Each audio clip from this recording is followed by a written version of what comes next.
Okay बच्चों लोग, मैं आ गया आपके लिए फिर से लेके एमएसटीसीडी के लिए लेक्चर फॉर वेक्टर्स। इसके पहले भी हमने 2 लेक्चर्स डाल चुके हैं। एक्चुअली मैंने 3 लेक्चर डाले थे, बट एक अपलोड नहीं किया था, गलती से मुझसे डिलीट हो गया था, तो उसे अपलोड नहीं किया था। पहला लेक्चर मेरा ट्रिग्नोमेट्री था, सेकंड मैंने ग्राफ पढ़ाया था, और एक लेक्चर मैंने फिर एरर्स पे ले रखा था आपको यूडीएम से, यूनिट डायमेंशन एंड मेजरमेंट से। ये होगा हमारा 3rd लेक्चर, एक्चुअली 4th होगा, बट 3rd लेक्चर मान के चलो, क्योंकि हमने अपलोड नहीं किया था। इसका प्लेलिस्ट भी मैं मेक कर बना दे रहा हूँ बच्चा लोग आप लोग के लिए, और मैं होप करता हूँ कि सारे वीडियोस में लेके आऊँगा, चाहे मैं लाइव आऊँ, चाहे मैं ऑफलाइन आपको शूट करके दूँगा।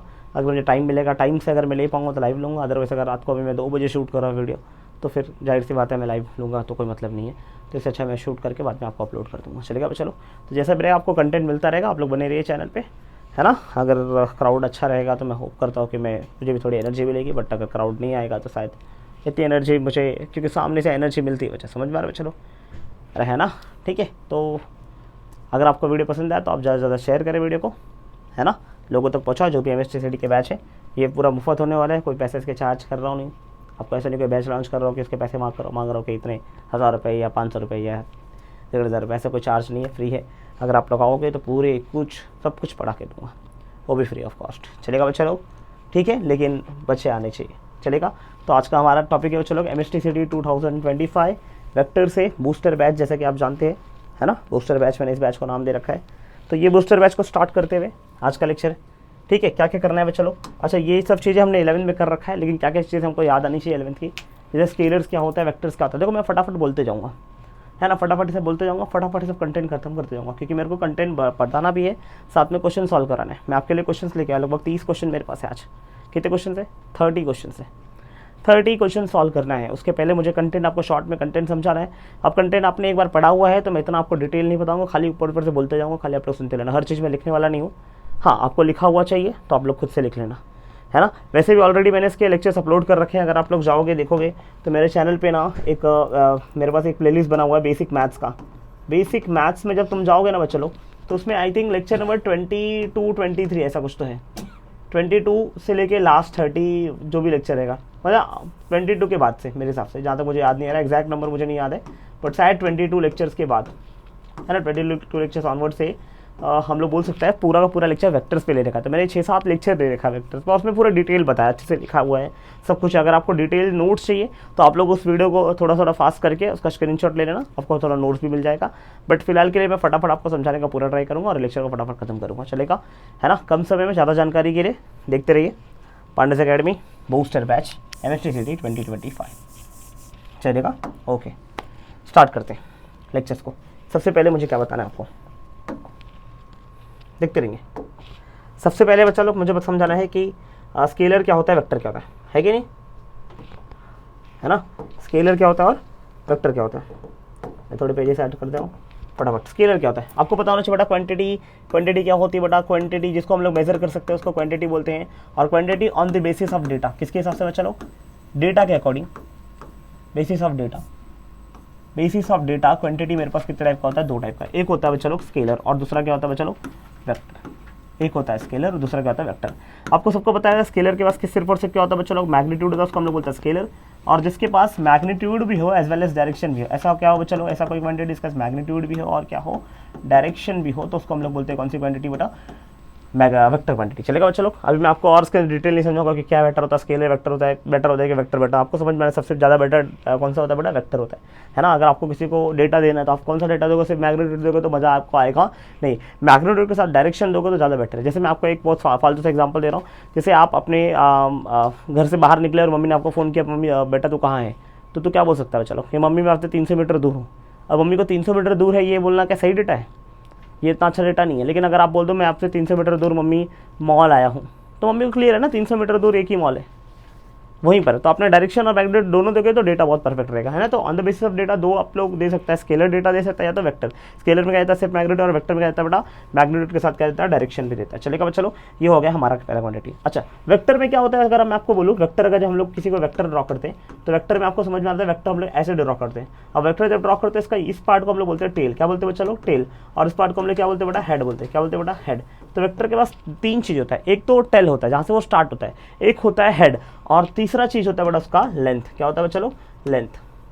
अरे है ना। अब याद रखना, टेल मतलब स्टार्टिंग पॉइंट, हेड मतलब एंडिंग पॉइंट, मतलब जहां पर जा रहा है, और लेंथ क्या बताता है, लेंथ बताता है उसका मैग्नीट्यूड। लेंथ क्या बताता है बच्चा, उसका मैग्नीट्यूड। ये बात आपको समझ में आनी चाहिए। जैसे मैंने आपको दो वेक्टर बनाए, एक वेक्टर ऐसा, एक वेक्टर ऐसा, आपको बताने मैं बोलूँ ए और बी बार में आपको क्या दिख रहा है, तो आप लोग बोल सकते हैं ए और बी बार दोनों सेम डायरेक्शन में है, बट दोनों का मैग्नीट्यूड क्या बेटा डिफरेंट है। क्यों डिफरेंट है बच्चा लोग, क्यों डिफरेंट है, क्योंकि दोनों का क्या है बेटा लेंथ अलग है। समझ में आ रहा है बच्चा लोग। अगर इसके बारे में कमेंट करना रहा तो आप क्या बोल सकते हो, बोलेगा दोनों का डायरेक्शन भी सेम और मैग्नीट्यूड भी सेम। यहाँ पर कमेंट करना रहेगा, क्या कमेंट कर सकते हो आप, बोलेगा डायरेक्शन अपोजिट पर मैग्नीट्यूड क्या रहेगा बच्चा लोग सेम। समझ में आ रहा है। ऐसा आपको समझ में आना चाहिए। स्केलर क्या होता है, वेक्टर क्या होता है। वेक्टर के पास क्या क्या होता है बेटा, टेल होता है, हेड होता है। टेल मतलब स्टार्टिंग पॉइंट, हेड मतलब एंडिंग पॉइंट, और लेंथ ऑफ द वेक्टर क्या बताता है बेटा, उसका मैग्नीट्यूड बताता है। अभी वेक्टर्स की कुछ प्रॉपर्टीज है जो आपको पता होना चाहिए। जैसे वेक्टर को हम लोग शिफ्ट कर सकते हैं, शिफ्टिंग ऑफ वेक्टर अलाउड है, शिफ्टिंग ऑफ वेक्टर अलाउड है। बट क्या ध्यान रहे बच्चा लोग, जब भी आप शिफ्टिंग करो तो उसका मैग्नीट्यूड डायरेक्शन चेंज होना नहीं चाहिए। मैं किसी वेक्टर को शिफ्ट कर सकता हूँ, लेकिन शिफ्ट करते वक्त बस एक ही चीज़ ध्यान रखना बेटा कि उसका मैग्नीट्यूड डायरेक्शन चेंज नहीं हो। जैसे मैंने बोल रखा है कि हमने यहाँ पर एक वेक्टर ले रखा था, ये वेक्टर था ए बार और ये वेक्टर था बी बार। मैं चाहूँ तो इसे ऐसे भी लिख सकता हूँ, B bar as it is, B bar उधर ही है, बट ए बार जो इधर था इसको मैं शिफ्ट किया, यहाँ ये इस वेक्टर को शिफ्ट किया और शिफ्ट करके ऐसे यहाँ रख दिया। बट क्या ध्यान रखना है, जितना मैग्नीट्यूड जितना लेंथ इधर था उतना ही लेंथ क्या है बेटा इधर भी रहे। पहला डायरेक्शन ऊपर था, अभी का डायरेक्शन भी क्या है बेटा ऊपर है। आपको शिफ्टिंग ऑफ वेक्टर अलाउड है, बस क्या ध्यान रखना है बेटा, उसका मैग्नीट्यूड और डायरेक्शन चेंज होना नहीं चाहिए। मैं वेक्टर को उठा के यहाँ से कहीं भी ले जा सकता हूँ, ऐसा कोई वेक्टर है इसको उठा के मैं चाहूँ तो चारों जगह घुमा सकता हूँ। बट ध्यान क्या रहे चलो कि उसका ना तो मैग्नीट्यूड चेंज होना चाहिए ना तो डायरेक्शन, है ना। जितना उसका लेंथ ऑफ द वेक्टर पहले तो उतने लेंथ ऑफ द वेक्टर बाद में भी रखना, तो मैग्नीट्यूड कॉन्स्टेंट है क्योंकि मैग्नीट्यूड लेंथ पर डिपेंड करता है, और डायरेक्शन किस पे होता है, एरो पे।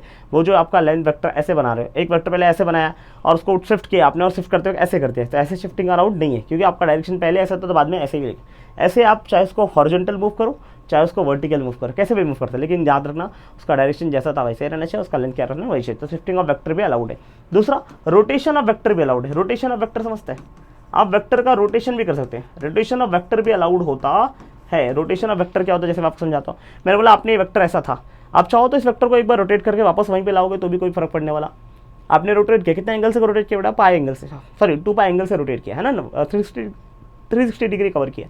यहाँ से स्टार्ट किया और वापस वहीं पे खत्म कर दिया, तो आपने कितना रोटेशन किया बेटा, 2 पाई का रोटेशन किया। बट ये 2 पाई का रोटेशन अलाउड है। बट आप लोग बोलोगे 90 का रोटेशन करो, आप यहाँ से यहाँ अगर ला दिए तो ये वेक्टर वही नहीं रहेगा। अगर मान लो इधर वेक्टर ए बार था कुछ और था तो इधर वेक्टर कुछ और रहेगा। क्यों, मैग्नीट्यूड यहाँ से यहाँ लेके आया तो मैग्नीट्यूड तो वही है बट डायरेक्शन चेंज हो गया चलो। बट अगर रोटेशन 2 पाई का होता है तो जो वेक्टर पहले था वही वेक्टर बाद में भी रहेगा।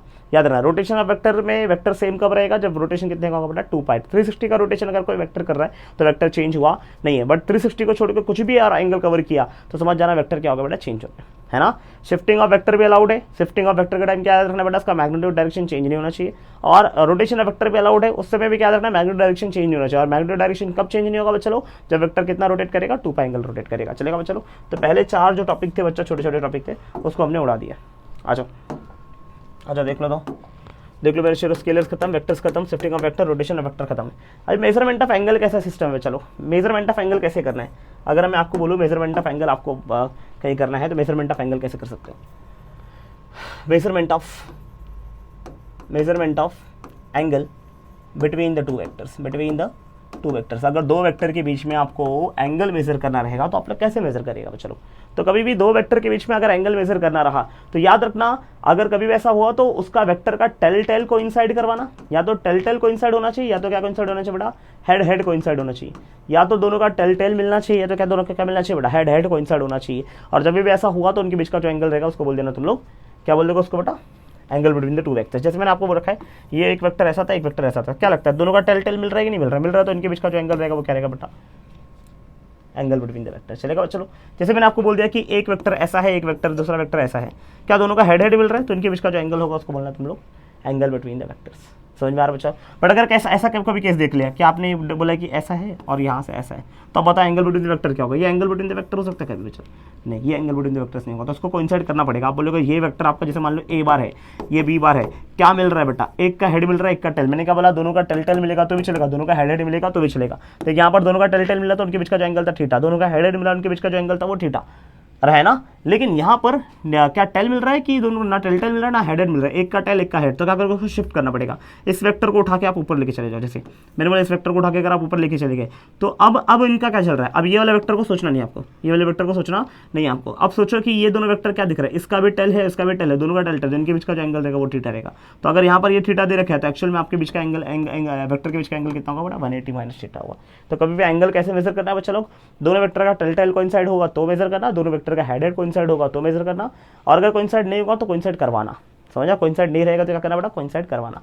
अगर ये सब चीज़ें आपको और डिटेल में चाहिए तो डिटेल वीडियो आपके पास है, मैं आपको खाली बता रहा हूँ, शॉर्ट में समझा रहा हूँ कैसे कैसे मेजर करना है। आपको चाहिए तो एक एग्जांपल और दे रहा हूँ कि मैं आपको बोल रहा हूँ ये एंगल दे रखा है 30 डिग्री, कितना दे रखा है एंगल 30 डिग्री। मैंने पूछ दिया कि ये वेक्टर है पी बार और ये वेक्टर है क्यू बार, आपको बता रहा है P bar and Q bar के बीच का एंगल, सिंपल से बताओ एंगल इनके बीच का थीटा बताना है, थीटा कितना होगा फटाफट बताओ। क्या दोनों का टेल क्या कोइंसाइड हो रहा है, एक का टेल कोइंसाइड हो रहा है एक का हेड कोइंसाइड हो रहा है, तो चलेगा क्या बच्चा लोग, नहीं। तो आप काम करो इस वेक्टर को शिफ्ट कर लो, इस वेक्टर को अगर मैं आगे शिफ्ट करता हूं मेरा पी बार वही है, बट इस बार एंगल क्या बन रहा है, ये एंगल बन रहा है। अब ये एंगल कितना होगा, ये पूरा एंगल 180 है, अगर ये 30 तो ये कितना होगा बेटा 150। तो एंगल बिटवीन द वेक्टर्स कितना है बच्चा लोग 150। क्या आपको ये सब समझ में आ गया? अगर ये समझ गया तो और ज़्यादा पंचायत करने की जरूरत नहीं है, कोई वीडियो देखने की जरूरत नहीं, आप इतना कर लिए तो काफ़ी हो जाएगा।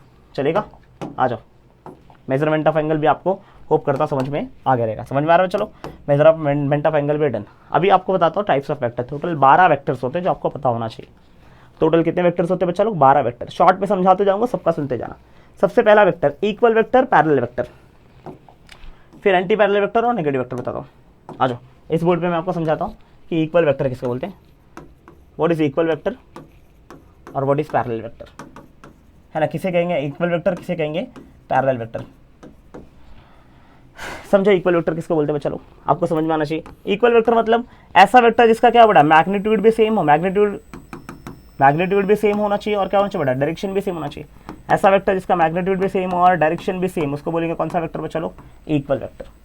और है ना, मैग्नीट्यूड भी जो हो वही डायरेक्शन हो, दोनों का मैग्नीट्यूड सेम, देख लेंथ सेम तो दोनों का मैग्नीट्यूड सेम, दोनों का डायरेक्शन भी सेम दिख रहा है। तो अगर ये ए बार है और बी बार है तो दोनों वेक्टर कौन सा वेक्टर है, इक्वल वेक्टर है। अच्छा, इक्वल वेक्टर, इनके बीच का एंगल कितना दिख रहा है बच्चा, दोनों के बीच का एंगल, अगर दोनों सेम डायरेक्शन तो एंगल कितना रहेगा 0। अगर एक वेक्टर ऐसा एक वेक्टर ऐसा रहा तो एंगल कितना रहेगा 90। एक वेक्टर ऐसा और एक वेक्टर ऐसा रहा तो एंगल कितना रहेगा बेटा 180। समझ में आ रहा है चलो। तो आपको ये बात छोटी छोटी बातें समझ में आना चाहिए। दोनों का मैग्नीट्यूड सेम, डायरेक्शन सेम, दोनों के बीच का एंगल कितना 0, है ना। पैरेलल वेक्टर में क्या होता है बच्चा लोग, पैरेलल वाला मतलब दोनों का डायरेक्शन सेम होना चाहिए। तो मैग्नीट्यूड, पैरेलल वाला मतलब मैग्नीट्यूड में भी सेम, मैग्नीट्यूड कैसा होना चाहिए बच्चा, मैग्नीट्यूड में भी सेम। मैग्नीट्यूड सेम हुआ तो भी चलेगा, नहीं हुआ तो भी चलेगा, लेकिन डायरेक्शन सेम होना चाहिए। मैग्नीट्यूड में भी सेम बट डायरेक्शन कैसा होना चाहिए बेटा, सेम होना चाहिए। तो याद रखना, इसका मैग्नीट्यूड सेम हुआ तो भी चलेगा, नहीं रहा तो भी चलेगा। चलेगा चलो, जैसे ये और ये वेक्टर दोनों का मैग्नीट्यूड सेम नहीं है बट डायरेक्शन सेम है, दोनों के बीच का एंगल कितना है बेटा 0 डिग्री। कितना है चलो 0 डिग्री। तो अगर मैं बोलूँ इक्वल वेक्टर पैरेलल वेक्टर में क्या फर्क है, दोनों ऑलमोस्ट सेम ही है। मैं बोल सकता हूँ कि इक्वल वेक्टर है वो पैरेलल वेक्टर ही है। क्या equal vector parallel vector behave कर रहा है, हाँ बिहेव कर रहा है। वो क्या बोल रहा है, मैग्नीट्यूड में भी सेम रहेगा तो भी चलेगा, डायरेक्शन सेम होना ही चाहिए और एंगल दोनों के बीच का कितना होना चाहिए 0 होना चाहिए। तो आप लोग एक स्टेटमेंट में यहाँ से बोल रहा हूँ, आप लोग खाली इसको लिख देना। मैंने बोला अगर मैं बोल रखा all equal vectors are parallel vectors, correct है। 2 स्टेटमेंट लिख रहा हूँ, जरा 2 स्टेटमेंट से लिख दे रहा हूँ। मैं लिखा all equal vectors are parallel vectors, equal vectors are parallel vectors. क्या होना चाहिए बेटा, वो पैरेलल वेक्टर्स होने चाहिए। क्या ये बात करेक्ट है कि दूसरा करेक्ट है, all parallel vectors are equal vector. बोलो कौन सा स्टेटमेंट करेक्ट है, कौन सा स्टेटमेंट करेक्ट नहीं है। All parallel vectors are equal vector, बताओ कौन सा वाला करेक्ट है। आपको समझ में आना चाहिए कि जो इक्वल है वो पैरेलल है, लेकिन जो पैरेलल है वो इक्वल हो ये जरूरी नहीं है। ये वाला स्टेटमेंट करेक्ट है और वाला स्टेटमेंट क्या बेटा करेक्ट है, अब इनकरेक्ट है। चलेगा, चलो अगला देखो।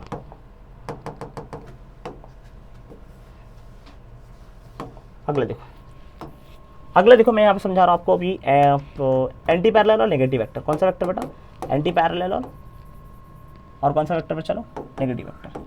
क्या होता है एंटी पैरेलल का मतलब क्या होता है, एंटी पैरेलल मतलब समझते हैं क्या, 2 वेक्टर हैं जो पैरेलल नहीं है। पैरेलल नहीं मतलब एंटी पैरेलल मतलब जस्ट उल्टा है। पैरेलल क्या बोलता है, दोनों का डायरेक्शन थे, एंटी पैरेलल का दोनों का डायरेक्शन अपोजिट।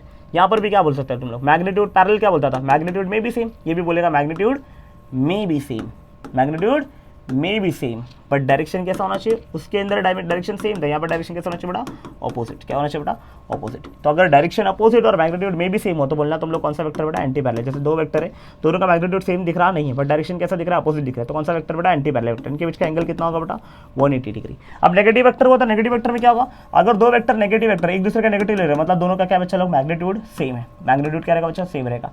डायरेक्शन कैसा रहेगा, डायरेक्शन कैसा रहेगा बच्चा लोग, डायरेक्शन कैसा होना चाहिए, ऑपोजिट। क्या होना चाहिए बेटा, ऑपोजिट, मतलब अपोजिट होना चाहिए। ओके, मतलब इनका मैग्नीट्यूड पहले का जितना था उतना मैग्नीट्यूड दूसरे का भी होना चाहिए। तो अगर ये ए बार है, ये बी बार है, इनके बीच का एंगल कितना दिख रहा है, 180, बट दोनों का मैग्नीट्यूड सेम, बट डायरेक्शन कैसा है बेटा, अपोजिट है। इसको बोलेंगे कौन सा वेक्टर, नेगेटिव वेक्टर। मतलब मैं आपको ऐसा बोल सकता हूँ, अगर दो वेक्टर मैग्नीट्यूड सेम और डायरेक्शन अपोजिट रहेगा, मैं बोल सकता हूँ A bar is equal to B bar रहेगा, बट माइनस में। अगर ये इक्वल वेक्टर था तो क्या बोलते थे, अभी जब मैग्नीट्यूड सेम था तो बोलना A bar is equal to B bar. अगर डायरेक्शन और दोनों सेम हो गए ना, तो A bar is equal to B bar भी रहेगा, और mod of A bar is equal to mod of B bar भी रहेगा। मतलब उसका वेक्टर भी इक्वल है और उसका मैग्नीट्यूड भी इक्वल है। इस वाले केस में क्या दिख रहा है, इस वाले केस में क्या दिख रहा है, चलो इसका मैग्नीट्यूड सेम है, मैग्नीट्यूड सेम है, बट जब वेक्टर फॉर्म में लिखेगा तो क्या लिखेगा, दोनों एक दूसरे का अपोजिट। अपोजिट मतलब उसको बोलेंगे नेगेटिव साइन से दिखाएंगे, या तो लिख A bar is equal to minus B bar, या तो क्या लिख सकता है बेटा, B bar is equal to minus A bar लिखेगा, दोनों चलेगा। चलेगा बच्चा लोग, है ना, दोनों करेक्ट है। यहाँ पर आप नहीं वो इक्वेट नहीं कर सकते कि दोनों का मैग्नीट्यूड सेम हर बार नहीं होगा। चलेगा, वापस से दो स्टेटमेंट वापस से बोल रहा हूँ, इस बार लिख नहीं रहा, बोल रहा हूँ खाली, बोल रहा हूँ बेटा negative vectors are anti parallel vector, correct है। और दूसरा स्टेटमेंट है कि anti parallel vector are negative vector, कौन सा करेक्ट है बच्चा, फर्स्ट स्टेटमेंट करेक्ट है। क्या समझ में आ रहा है, चलो कि सारे नेगेटिव वेक्टर्स क्या रहेंगे बेटा, एंटी पैरेलल वेक्टर, लेकिन सारे anti parallel vector negative vector होने वाले नहीं है। तो आपको ये दो चीज़ ये भी बताना चाहिए। अगला कोलिनियर, कोलिनियर वेक्टर क्या होता है, जरा फटाफट उड़ाओ तो। कोलिनियर वेक्टर क्या होता है, किसको बोलेंगे, कोलिनियर वेक्टर। कोलिनियर मतलब अगर मैंने बोल रखा है कि एक वेक्टर जहाँ से एंड हुआ वहीं से दूसरे वेक्टर की शुरुआत हुई, वहीं से तीसरे वेक्टर की शुरुआत हुई, जब सारे बहुत सारे वेक्टर अलाइंड होंगे ना बच्चों, ये ए बार है, ये बी बार है, सारे वेक्टर एक लाइन में चलते हो बेटा, है ना, सिंगल लाइन में। अगर एक लाइन के अंदर आएंगे उसको बोलना कोलिनियर रहेंगे। क्या रहेंगे चलो, एक सिंगल लाइन में रहेंगे तो क्या रहेंगे बेटा, कोलिनियर। अच्छा, हर वेक्टर के बीच का एंगल कितना रहेगा यहाँ पर बच्चा, एंगल बिटवीन द वेक्टर 0। सारे वेक्टर कैसा रहेंगे, मैग्नीट्यूड कैसा रहेगा, सेम रहेगा, डिफरेंट हो सकता है। मैग्नीट्यूड सेम हो भी सकता है, नहीं भी हो सकता है, magnitude may be same, magnitude may be same. Angle कितना होना चाहिए, 0, मतलब डायरेक्शन कैसा होना चाहिए, डायरेक्शन शुड बी सेम। समझ में आ रहा है, डायरेक्शन क्या होना चाहिए बेटा, सेम होना चाहिए। डायरेक्शन सेम होना चाहिए, एंगल 0 हो जाएगा चलेगा, मैग्नीट्यूड सेम रहेगा तो भी नहीं रहेगा तो भी चलेगा, नहीं रहेगा तो भी चलेगा, बट सारे के सारे वेक्टर अलाइंड होने चाहिए। अलाइन समझता बच्चा, एक लाइन के अंदर होते हैं सारे के सारे, क्या हैं अलाइन, मतलब एक सिंगल लाइन में चलने चाहिए। पहला वेक्टर जहाँ खत्म हो दूसरे का वेक्टर शुरुआत, वहीं तीसरा वेक्टर, एक लाइन में सारा वेक्टर हो, मैग्नीट्यूड सेम रहे तो भी चलेगा, नहीं रहा तो भी चलेगा, बट डायरेक्शन सेम होना चाहिए। एंगल कितना होना चाहिए, 0 होना चाहिए। इसको बोलेंगे कोलिनियर वेक्टर। कौन सा बोलेंगे, कोलिनियर। फिर आता है coinitial vector. What is meaning of coinitial vector. देखिए मैं बहुत शॉर्ट में समझा रहा हूँ क्योंकि मुझे आपको कंटेंट तो शॉर्ट में बताना है और आपको न्यूमेरिकल प्रैक्टिस कराना है। प्लीज़ प्लीज़, तो आप लोगों को कंटेंट में आपको पहले बोलूँगा, आप लोग पहले से पढ़ के आओ, तो आपको ये सब चीज़ें पहले से पता हो। आप ऐसा मुंह उठा के मत बैठो, है ना, सीधा आप एमएसटी सीडी का लेक्चर अटेंड करने चले आए। आप लोग 11 से एक बार थोड़ा बहुत रिवाइज करके आया करो, है ना, फिर सीधा मत बैठो, चलेगा, थोड़ा बेटर होगा, चलेगा। फिर भी मैं ट्राई करूँगा कि सब चीज़ समझाने के लिए थोड़ा फास्ट रहूँगा, क्योंकि जाहिर सी बात है डिमांड ही वैसा है, सीईटी का डिमांड है तो थोड़ा सा वैसा रहना ही पड़ेगा मेरे को। तो कोई इनिशियल वेक्टर क्या होता है बच्चा लोग, कभी भी अगर सारे वेक्टर्स एक पॉइंट से, इनिशियल मतलब कोई इनिशियल का को मतलब होता है सेम, को मतलब क्या होता है सेम, और इनिशियल मतलब इनिशियल पॉइंट से, मतलब एक ही पॉइंट से बहुत सारे वेक्टर निकलते रहेंगे, उसको बोलना सारे के सारे वेक्टर कौन सा बेटा, कोई इनिशियल वेक्टर है। जब एक पॉइंट से सारे वेक्टर निकलेंगे उसको बोलना तुम लोग कौन सा वेक्टर, कोई इनिशियल वेक्टर। कोलिनियर मतलब एक ही लाइन में सार, को मतलब सेम, क्या सेम, लीनियर, लाइन सेम, हर सिंगल लाइन में। समझ में आ रहा है बच्चा, को सेम, लाइन सेम। यहाँ पर को इनिशियल होता है, इनिशियल पॉइंट सेम। समझ में आ रहा है, ऐसा आता है आपको। फिर एक वेक्टर आता है ऑर्थोगोनल वेक्टर। कौन सा वेक्टर बताओ, orthogonal. What is meaning of orthogonal vector. Orthogonal vector मतलब दो वेक्टर परपेंडिकुलर रहेंगे, two vectors are perpendicular to each other, two vectors are, मैंने बोला दो वेक्टर ऑर्थोगोनल वेक्टर्स है, तो मतलब two vectors are perpendicular to each other. कैसे बच्चा लोग, वो दूसरे के परपेंडिकुलर है। परपेंडिकुलर मतलब मैंने बोल रखा है कि एक ए बार है दूसरा बी बार है, तो ए बार और बी बार के बीच का एंगल कितना रहेगा बेटा, 90 डिग्री रहेगा। अगर मैंने कहीं भी ऑर्थोगोनल जैसा वर्ड यूज़ किया, चलेगा। कॉन्करेंट वर्ड यूज़ किया बेटा, कॉन्करेंट वर्ड यूज़ किया। कॉन्करेंट वर्ड का मतलब क्या होता है बच्चा लोग, सारे वेक्टर एक ही जगह एक्ट हो रहे हैं। कैसे वेक्टर बच्चा लोग, एक ही जगह एक्टर है ना। मैंने बोला यहाँ पे एक वेक्टर है, यहाँ पर भी एक वेक्टर है, यहाँ पर भी एक वेक्टर है। एक ही पॉइंट पे जब बहुत सारे वेक्टर एक्ट होते हैं उसको बोलते हैं कॉन्करेंट वेक्टर। कौन सा वेक्टर बोलते हो, कॉन्करेंट। फिर आता है कोप्लेनार वेक्टर। कोप्लेनार वेक्टर मतलब, कोप्लेनार वेक्टर मतलब क्या रहेगा चलो, यहाँ पर कोप्लेनार का मतलब, तो को का मतलब होता है सेम, और क्या सेम बेटा, प्लेन सेम। तो यहाँ पर सबके सब वेक्टर किस में रहेंगे, सिंगल प्लेन में। अगर ऐसा कोई वेक्टर रहा जो सबके सबके सिंगल प्लेन के अंदर हो, एक ही प्लेन में होंगे, तो उसको मतलब तुम लोग कौन सा वेक्टर, चलो कोप्लेनार वेक्टर। कौन सा वेक्टर बोलेंगे, कोप्लेनार वेक्टर। समझ में आ रहा है चलो। तो मैंने अभी कितने सारे वेक्टर्स आपको बता दिए, ऑलमोस्ट बता दिए। आपको एक दो वेक्टर बता दूँ यहाँ पर, जैसे नल वेक्टर क्या होता है, नल वेक्टर या फिर इसको बोलते हैं जीरो वेक्टर, नल वेक्टर या फिर जीरो वेक्टर। नल वेक्टर मतलब क्या होगा बेटा, जिसका मैग्नीट्यूड कितना होगा, जीरो होगा, उसको बोलेंगे नल वेक्टर। क्या मैग्नीट्यूड किसी का जीरो पॉसिबल है? हाँ, आप बोल सकते हैं। ऐसे बहुत सारे वेक्टर जिसका मैग्नीट्यूड जीरो पॉसिबल हो जाता है। जैसे कि कोई बॉडी इक्विलिब्रियम में है तो उसका नेट फोर्स कितना आएगा, जीरो। फोर्स एक वेक्टर क्वांटिटी, लेकिन बॉडी इक्विलिब्रियम में है तो उसका नेट फोर्स कितना होता है, जीरो होता है। तो जीरो पॉसिबल है। जैसे मैंने बोला बॉडी एट रेस्ट पे था, जब बॉडी रेस्ट पे रहेगा तो उसका वेलोसिटी कितना होगा, जीरो होगा। तो ऐसे बहुत सारे वेक्टर हम लोग यूज़ करते हैं जिसका मैग्नीट्यूड कितना होता है, जीरो होता है। तो उसको हम लोग बोलेंगे कौन सा वेक्टर, जीरो वेक्टर। ऐसा वेक्टर जिसका मैग्नीट्यूड जीरो होगा उसको हम लोग बोलेंगे जीरो वेक्टर या फिर नल वेक्टर बोलेंगे। चलेगा? ओके, होप करता हूँ, आशा करता हूँ ये सारा जो वेक्टर मैंने आपको बोला, चर्चा की अभी आपको शॉर्ट में, वो आपको सब कुछ समझ में आया होगा। टाइप्स ऑफ वेक्टर शुरू चल रहा है। इक्वल वेक्टर हो गया, पैरेलल समझा दिया, एंटी पैरेलल, नेगेटिव, कोलिनियर हो गया, कोइनिशियल हो गया, कोप्लेनर हो गया, ऑर्थोगोनल हो गया, कॉन्करेंट हो गया, जीरो हो गया। दो बच रहा है, यूनिट वेक्टर और पोजीशन वेक्टर। इस पर थोड़ा चर्चा मुझे करना पड़ेगा। आ जाओ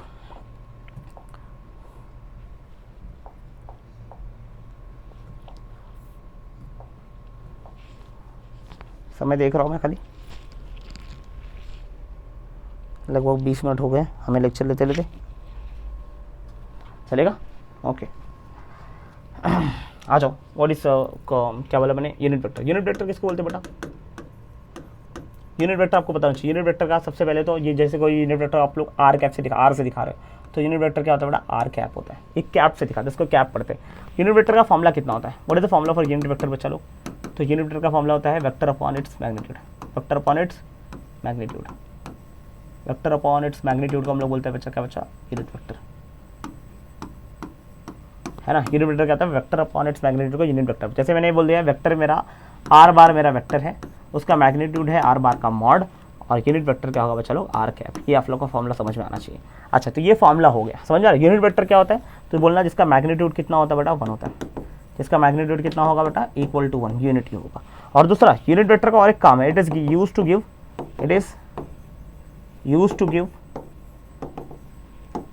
the direction to any vector. ये क्या के लिए इस्तेमाल करते हैं, it is use to give the direction to any vector. किसी वेक्टर को डायरेक्शन देना होगा तो फिर हम लोग क्या यूज़ करते हैं बेटा, यूनिट वेक्टर का इस्तेमाल करते हैं। किसका इस्तेमाल करते हैं बेटा, यूनिट वेक्टर का। वापस बोल रहा हूँ, किसी को अगर मुझे यूनिट वेक्टर का काम क्या बेटा, दो, पहले तो एक उसका मैग्नीट्यूड 1 होता है, दूसरा क्या याद रखना बेटा, it is use to give the direction to any vector. किसी भी वेक्टर को डायरेक्शन देने के लिए हम लोग क्या यूज़ करते हैं बच्चा लोग, यूनिट वेक्टर का इस्तेमाल करता है। किसका इस्तेमाल करता है, यूनिट वेक्टर का। अभी कैसा इस्तेमाल करते हैं, जैसे मैंने इसी फॉर्मूले को लिख दिया, खाली इसी फॉर्मूले को थोड़ा स्लाइड में लिख रहा हूँ, चलो देखना। मैं इसको लिख दिया vector, vector is equal to क्या लिख सकता हूँ, वेक्टर इज इक्वल टू क्या, ये इसको वहाँ भी तो चलेगा बच्चा लोग। तो वो क्या है, मैग्नीट्यूड इंटू क्या लिख सकता बेटा, उसका यूनिट वेक्टर लिख दूँ। तो अगर किसी के मैग्नीट्यूड में मैं यूनिट वेक्टर मल्टीप्लाई कर दूँ, मुझे क्या मिलेगा, वेक्टर। मतलब मैं इसको ऐसे लिख दूँ, वेक्टर फॉर्म। किसी का वेक्टर फॉर्म चाहिए, क्या चाहिए बच्चा लोग, वेक्टर फॉर्म चाहिए। तो तुम क्या करो, उसका बेटा मैग्नीट्यूड मतलब स्केलर फॉर्म ना। तो किसी के स्केलर फॉर्म में क्या करो बेटा, यूनिट वेक्टर को मल्टीप्लाई कर दो। किसको मल्टीप्लाई कर दो बेटा, यूनिट वेक्टर को मल्टीप्लाई कर दो। तो किसी के यूनिट वेक्टर में, किसी के स्केलर फॉर्म में यूनिट वेक्टर मल्टीप्लाई करोगे, क्या मिलेगा तुमको, वेक्टर फॉर्म। लेकिन एक चीज़ याद रहे, जब भी तुम किसी का वेक्टर चाहिए रहेगा ना बच्चा लोग, तो क्या करोगे तुम लोग, उसके स्केलर में यूनिट वेक्टर मल्टीप्लाई करना। बट यूनिट वेक्टर कौन सा मल्टीप्लाई करना है, क्या उसी वेक्टर का मल्टीप्लाई करना है। जैसे मुझे चाहिए एफ बार चाहिए, एफ बार वेक्टर चाहिए, तो तुम क्या करोगे, एफ बार के मैग्नीट्यूड में यूनिट वेक्टर मल्टीप्लाई करोगे। लेकिन यूनिट वेक्टर कौन सा मल्टीप्लाई करना चाहिए, क्या एफ का यूनिट वेक्टर मल्टीप्लाई करना है, किसी का भी कर सकते हैं। तो याद रखना आंसर बच्चा, किसी का भी कर सकते हैं। मेरे को ऐसा जरूरी नहीं किसी का कि कोई डेफिनेटली है वही लाना है बच्चा। तो एफ बार के मॉड में तुम किसको मल्टीप्लाई कर सकते हैं, कोई भी एनी आर कैप को मल्टीप्लाई कर सकते हो। ये यूनिट वेक्टर क्या होना चाहिए बेटा, एनी यूनिट वेक्टर, कुछ भी यूनिट वेक्टर चलेगा, एनी यूनिट, खाली वो यूनिट वेक्टर होना चाहिए, एनी यूनिट वेक्टर होना चाहिए। बट क्या होना चाहिए, इसका कंडीशन समझना। ये यूनिट, पहली बात तो जिसको मल्टीप्लाई मैग्नीट्यूड के साथ जिसको मल्टीप्लाई करोगे यूनिट वेक्टर होना चाहिए। दूसरा, वो यूनिट वेक्टर कुछ भी रहेगा चलेगा, लेकिन किसमें होना चाहिए बेटा, ये उसी डायरेक्शन में जिस डायरेक्शन में तेरा फोर्स है, जो तेरा रिक्वायर्ड वेक्टर है ना, any vector but should be in the direction of, should be in the direction of required vector, direction of required vector. वो तेरे डायरेक्शन रिक्वायर्ड वेक्टर का डायरेक्शन में होना चाहिए, रिक्वायर्ड वेक्टर का डायरेक्शन में, but should be in the direction of required vector, required vector के direction में होना चाहिए। इस बात को थोड़ा सा चर्चे में रखना, समझ में आ रहा है। चलो हम लोग क्या कर सकते हैं, जैसे मैं आपका एक एग्जांपल इसका देता हूँ। मैंने बोल रखा है कि मान लो एक फोर्स है जिसका मैग्नीट्यूड दे रखा है 10 न्यूटन। कितना दे रखा है बेटा, 10 न्यूटन। और आपको 3-4 यूनिट वेक्टर दे रखा है, बोला ये यूनिट वेक्टर है ए कैप, ये यूनिट वेक्टर है बी कैप, ये यूनिट वेक्टर है सी कैप। आपको वो पूछा उसका वेक्टर फॉर्म चाहिए, तो वेक्टर फॉर्म कहाँ से लाओगे। तो तुझे क्या मालूम है, एफ बार का मैग्नीट्यूड मालूम है, कितना मालूम है बच्चा, 10 न्यूटन। तो एफ बार का मॉड मालूम है, इसके साथ इसको एक यूनिट वेक्टर मल्टीप्लाई हो रहा है। आप कौन सा कर सकते हैं मल्टीप्लाई, ए बी या सी। अब आपको ध्यान से देखना चाहिए, ए बार का है, ए बार का यूनिट वेक्टर, ए कैप दिया मतलब यूनिट वेक्टर, बी कैप दिया मतलब यूनिट वेक्टर, सी कैप दिया मतलब यूनिट वेक्टर। लेकिन कौन सा मल्टीप्लाई कर सकते हैं, आपको वो यूनिट वेक्टर मल्टीप्लाई करना है जो यूनिट वेक्टर होना चाहिए और साथ में उसका डायरेक्शन होना चाहिए जिस डायरेक्शन में तेरा फोर्स है। फोर्स कौन सा डायरेक्शन, इस डायरेक्शन में फोर्स दिख रहा है और तेरा इस डायरेक्शन कौन सा यूनिट वेक्टर दिख रहा है, बी कैप। तो कौन सा मल्टीप्लाई करेगा, बी कैप मल्टीप्लाई करेगा।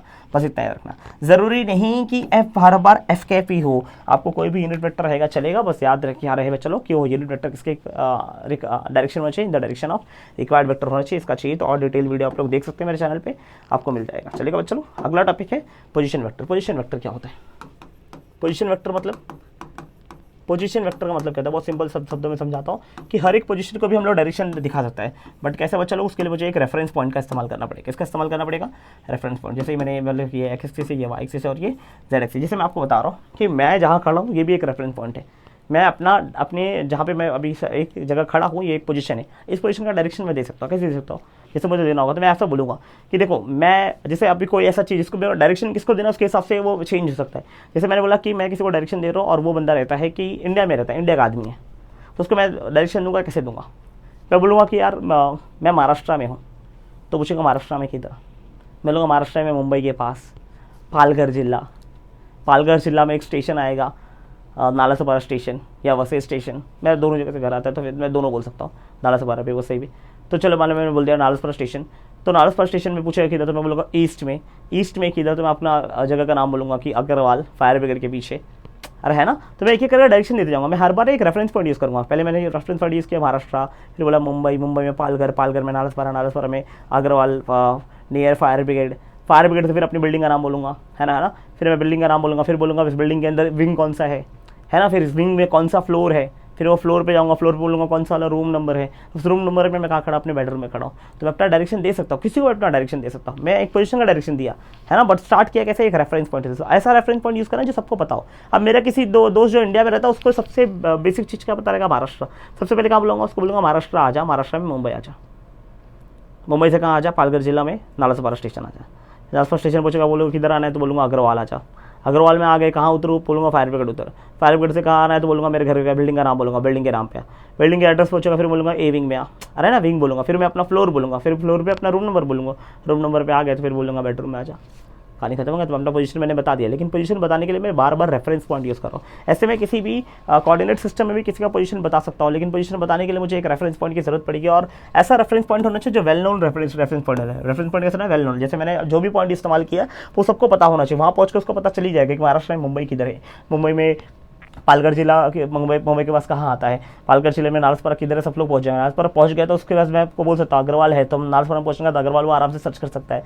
अग्रवाल के बाद में बिल्कुल फायर ब्रिगेड पे उधर, फायर ब्रिगेड अग्रवाल पहुंचेंगे, फायर ब्रिगेड आराम से सर्च कर सकता है। अगर फायर ब्रिगेड पहुंच गया समझ गया उसके पीछे बिल्डिंग का नाम ये है, तो उस बिल्डिंग के पास वो आराम से पहुंच सकता है। और बिल्डिंग में पहुंच गए तो मैं उसको बोलूँगा इस विंग में आ जाते, उस विंग तक भी वो पहुंच सकता है। तो ऐसा पॉइंट आपको यूज़ करना है जो वेल नोन पॉइंट होगा। तो ऐसे यहाँ पर मैंने बोला कि सबसे वेल नोन पॉइंट होता है ओरिजिन, तो ओरिजिन को मैंने यूज़ किया। किसका इस्तेमाल किया बेटा, ओरिजिन का इस्तेमाल करें, चलेगा। और ओरिजिन का इस्तेमाल करके मैंने बोला कोई पॉइंट मान लो ये पी पॉइंट है और पी पॉइंट था X comma Y comma Z था, तो मैंने बोला पी पॉइंट का भी डायरेक्शन दे सकते हैं, बट कहाँ से देने बेटा, ओरिजिन से।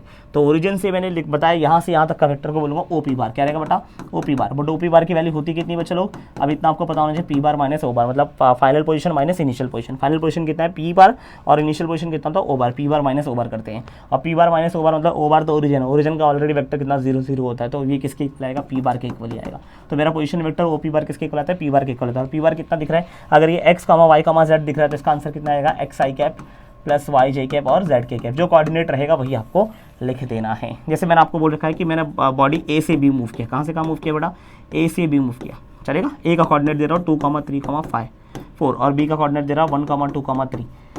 तो ए से बी अगर मूव किया है तो ए से बी इसका पोजीशन वेक्टर क्या होगा, तो मैं बोला ए का पोजीशन वेक्टर स्मॉल ए बार होगा, बी का पोजीशन वेक्टर कितना था, स्मॉल बी बार। पहले तो पोजीशन वेक्टर को स्मॉल लेटर से डिनोट करते हैं। और फिर अगर मुझे ए बी वेक्टर चाहिए, ए बी बार कोई वेक्टर चाहिए, तो ए बी बार वेक्टर का क्या कैसे वेक्टर आएगा बेटा, final position minus initial position करते हैं, final position minus initial position करते हैं। तो मेरा इनिशियल पोजीशन क्या है बेटा, 2, 3, 0। तो ये 2 को क्या लिखेगा, 2 आई कैप, 3 को क्या लिखेगा 3 जे कैप और 4 को क्या लिखेगा 4 के कैप, ऐसे लिखना है। और बी बार को क्या लिखेगा बेटा, आई कैप, फिर क्या आएगा 2 जे कैप, फिर कितना आएगा बेटा 3 के कैप। फिर अगर तेरे को ए बी बार चाहिए, ए बी बार क्या होता है, B bar minus A bar मतलब 1 माइनस 2 आंसर माइनस आई कैप। फिर 2 माइनस 3 मतलब माइनस जे कैप, 3 माइनस 4 मतलब माइनस के कैप। यह है ए बी बार। अब अगर मेरे को कोई पूछे इसका मैग्नीट्यूड निकालना है तो मैग्नीट्यूड कैसे निकाल सकता है किसी वेक्टर का, तो आपको पता होना चाहिए। अगर कोई वेक्टर ओ पी बार है, ओ पी बार अगर मान लीजिए आर बार लेता हूँ, ओ पी बार क्या ले रहा हूँ, आर बार, तो आर बार का मैग्नीट्यूड कैसा आएगा बेटा, जो भी इसका आई कैप का जो कोएफिशिएंट रहेगा उसका स्क्वायर, जे कैप का कोएफिशिएंट उसका स्क्वायर, के कैप का कोएफिशिएंट उसका स्क्वायर करने का, तो आपका आंसर किसका देगा बेटा, मैग्नीट्यूड का। तो कोई भी वेक्टर का मैग्नीट्यूड चाहिए मतलब उसके कोएफिशिएंट का स्क्वायर करने का, कौन सा, आई कैप जे कैप के कोएफिशिएंट का स्क्वायर। अब यहाँ पर क्या दिखेगा, -1 का स्क्वायर प्लस दूसरे का भी -1 का स्क्वायर, तीसरे का भी -1 का स्क्वायर। जब सॉल्व करेगा -1 का स्क्वायर कितना आएगा, 1 + 1 + 1 आंसर कितना आएगा, √3 आ जाएगा।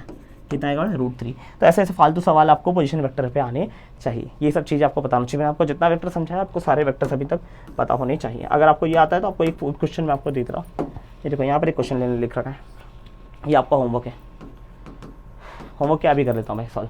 जैसे आपको दे रखा है, आपको बोल रखा है कि कोऑर्डिनेट्स दे रखा है ए और बी, आपको पूछा है find A B bar. A B bar क्या होता है, वेक्टर होता है। फिर ए बी बार का मॉड मतलब उसका मैग्नीट्यूड, और ए बी कैप मतलब यूनिट वेक्टर। मैं भी आपको और भी चीज़ें बताने वाला हूँ शॉर्ट में, बट आपको फिलहाल के लिए इतना समझे। ए बी बार क्या होगा, वेक्टर होगा, दैट इज कितना होगा बेटा, बी बार माइनस ए बार। अभी बी बार माइनस ए बार क्या आएगा, तो पहले बी बार और ए बार कैलकुलेट कर लो। ए बार कितना होगा बेटा, पहला पोजीशन वेक्टर, बी बार क्या होगा दूसरा पोजीशन वेक्टर।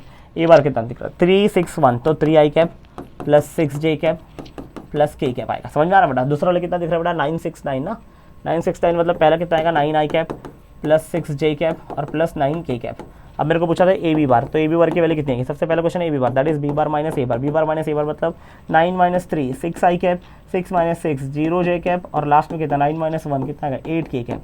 फिर कोई पूछे पड़ेगा mod of A B bar, mod of A bar कितना आएगा, ए बी बार का जो भी वेक्टर है उसका कोएफिशिएंट का स्क्वायर, 6 का स्क्वायर प्लस 0 का स्क्वायर प्लस 8 का स्क्वायर। कितना आंसर आएगा बेटा, 6 का स्क्वायर 36 और 8 का स्क्वायर 64, 0 का स्क्वायर 0, आंसर कितना आएगा 100, 100 का रूट कितना आएगा बेटा 10। चलेगा बच्चों लोग, तो इसका आंसर आया बेटा 10 यूनिट्स। कितना है बेटा, 10 यूनिट्स। आपको यूनिट लिखना जरूरी है।